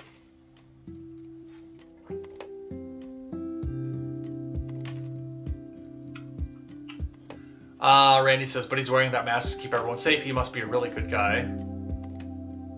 Ron says, hey, Democrats, Brooks did all that damage and didn't use a weapon. Self-defense and firearm ownership is a natural right. Ben, fuck him, Bucky. Water Country USA, is Gerald a racist? Officially, by the mainstream media narrative, no. There's no suspicion of racism or kill whitey or terrorism or anything else to this. He just happened to be fleeing from a domestic terror attack. He happened to domestic dispute attack. He happened to be fleeing from that, and he just happened to go down this horrible parade route. This poor, poor man. Ron says, name our enemies. Enemy number one is the media. It disseminates or promotes false narratives of division and chaos. Chilaga's been lurking. Happy Thanksgiving. Thank you, Chilaga. For a gun crime, what did they do? Release him on bail and give him back his weapon? Yes. Ben Wild says, I hope everyone had a great push cornbread and herbs up at Bird Rectum Day. I did. All the news for the last month had the Wisconsin accent. I don't even know what the Wisconsin accent is.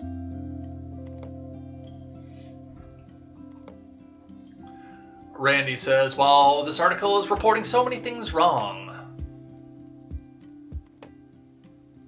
Life of the Max says, morning KT, but on Contemporary, the news always has a Wisconsin accent. I always thought I had an East Coast accent because I picked it up when I lived out there. It's as bland as a late night TV host because turkey has no flavor. Katie Zed says, I hate when written media messes up. It makes me feel dumb for a quick second, then I realize they're dumb. Yes, they are done. Randy's still waiting for the Kraken to be released. Randy, Ed's making jokes for his Black Friday stream. Leftists won't look inward for self-reflection. They're pushing for a homicidal maniac to be bailed out. Ron says, anybody ever go do Black Friday? I never have. Looks like utter madness. One year I went.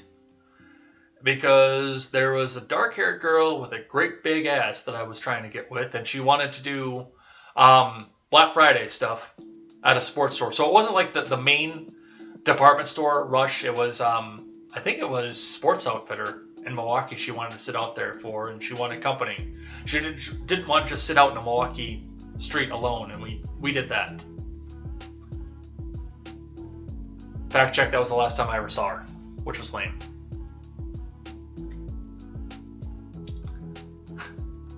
Randy says, please Hillary, do list those accomplishments. Life of the Max says, yes, you should apologize for making us listen to Hillary. Apology not accepted. We can go back. I still have the article up. We can go back and listen again.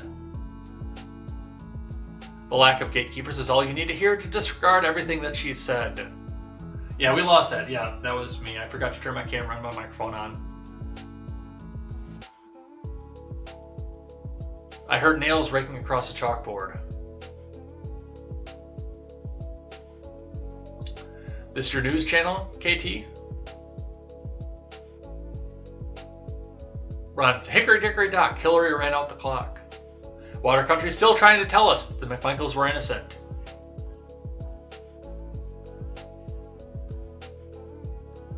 Randy says, I don't get why they keep reporting this as a new thing. They have rolling blackouts in most major cities in California ever since that law that all new buildings are required to have solar panels.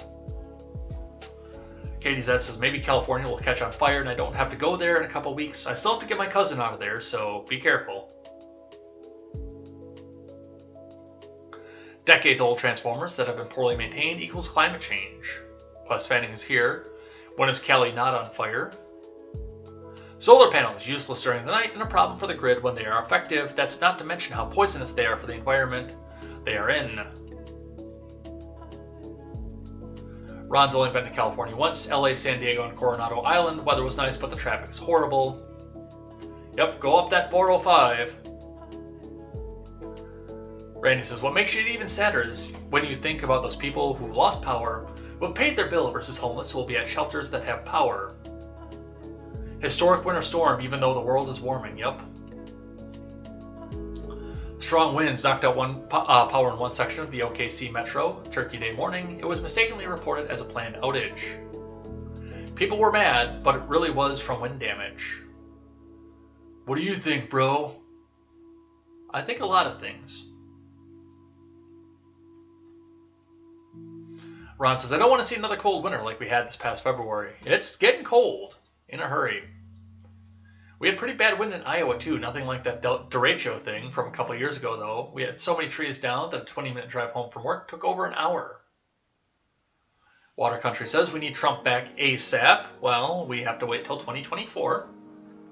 Constitutionally, there's no way to bring him back before then.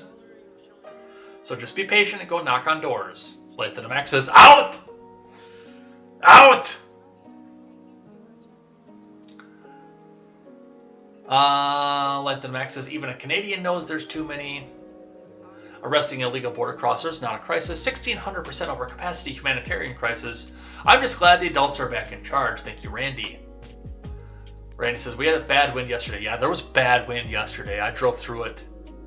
The trees down part was a couple years ago. I'll be disappointed if no one makes a joke about Randy having bad wind. Well, we'll ask your kids how bad the wind really is. Papers, please. Yeah, do you have your papers?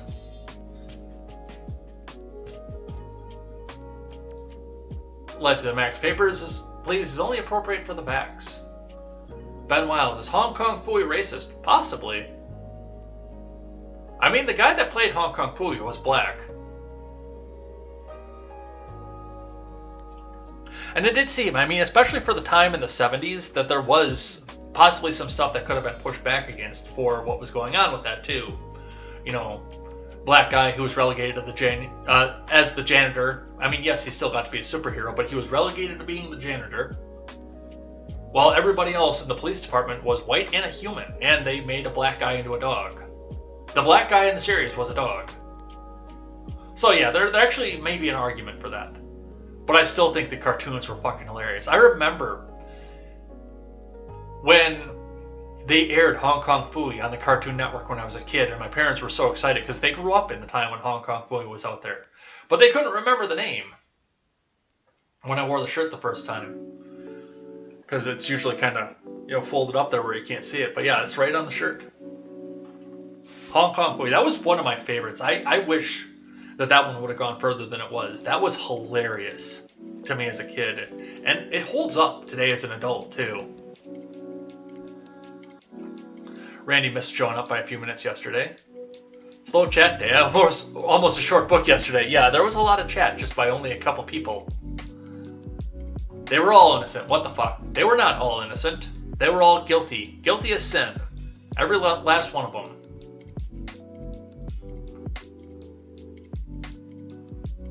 They strike, your for the other day's stream in a few years. Yeah, they'll come back and actively strike me later on. Quest Banning says Will and Grace was on NBC, not cable, for a few years. Must have had okay ratings. Katie Zed just spoke to Mr. Zed and told her to tell the live chat. He said hello. Hello, Mr. Zed. Randy says, tell Mr. Zed we accept nothing less than regular attendance. No, that's fine. Quest says, if police keep qualified immunity, then they need to be forced to do their job. No more Parkland pussies on patrol. Yes. Ron says, when did they overturn that? Because now the postal workers can point to the fact that Congress is not required to take it. Being a separate branch of government is not enough. If this is a dangerous pandemic, it isn't. That was overturned almost immediately. As the post office said, oh no we won't, and the Biden admin said, oh yes you will. Zemo says, who won the race wars? The media won the race wars because they walked away with billions of dollars in advertisement and free viewership. Because of the race wars that they started. It's just like Palpatine in the Clone Wars. He started the Clone Wars, he ended the Clone Wars, and then got to be Emperor. The media started the race wars, they ended the race wars, because now we're going back to the commie fucking coof, and now they get to walk away with billions of dollars. They're just carrying the bags and dollar bills are falling out of them.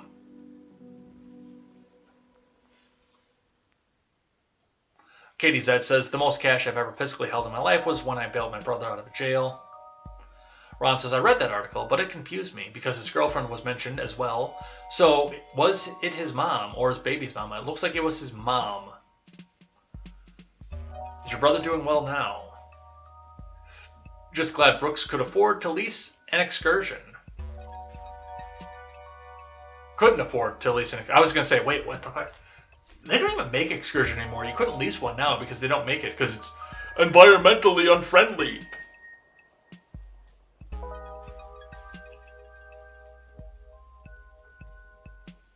Ron apparently once carried $4,000 to Mexico for a blood debt and the guy was still killed.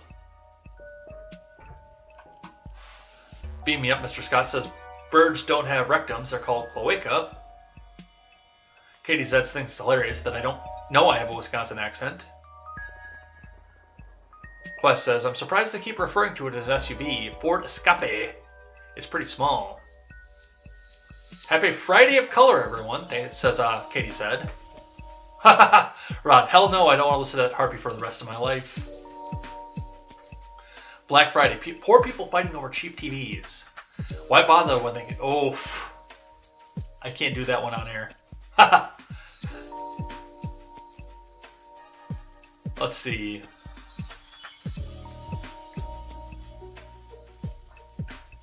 Ron says it's really windy here now. It's freezing in the morning. We'll climb back to the 60s for the rest of the week.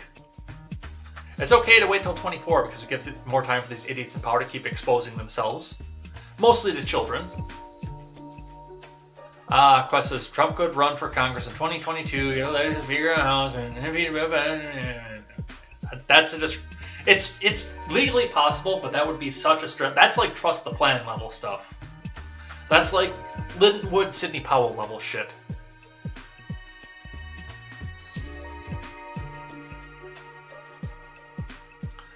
Quest says, it was freezing Wednesday. Yesterday I swept out front in short sleeves. Today is 40s, wind and rain.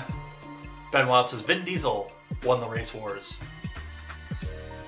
Beam me up, Mr. Scott says, I think Pelosi is setting up to be VP. No way Brandon makes it till 2024. Ooh, there's an alert. Beam me up, Mr. Scott says, Chuck Norris won.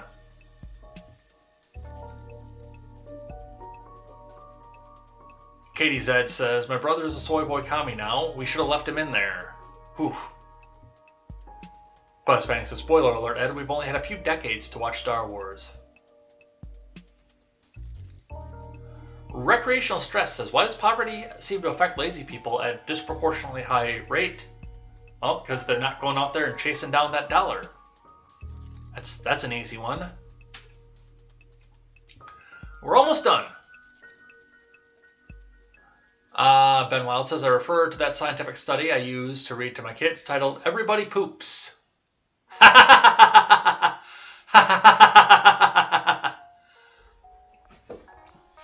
Avenging Pineapple says race wars. Yeah, we're talking about the race wars because, we're supposed to have race wars over the Rittenhouse verdict and they're going to release the McMichaels and it's going to be a race war. But, it went in their favor for the McMichaels one, but not for the Rittenhouse one, even though he killed white people. So now we're back to COVID. We're back to the commie coof.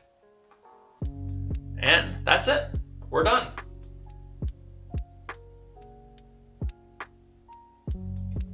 So let's head out of here for the day.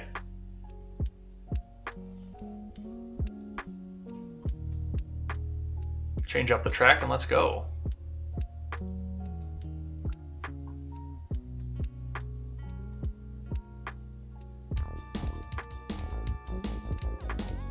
Oh, I got to address this last one before we go here. Avenging Pineapple. Thank you for pointing this out here, Avenging Pineapple.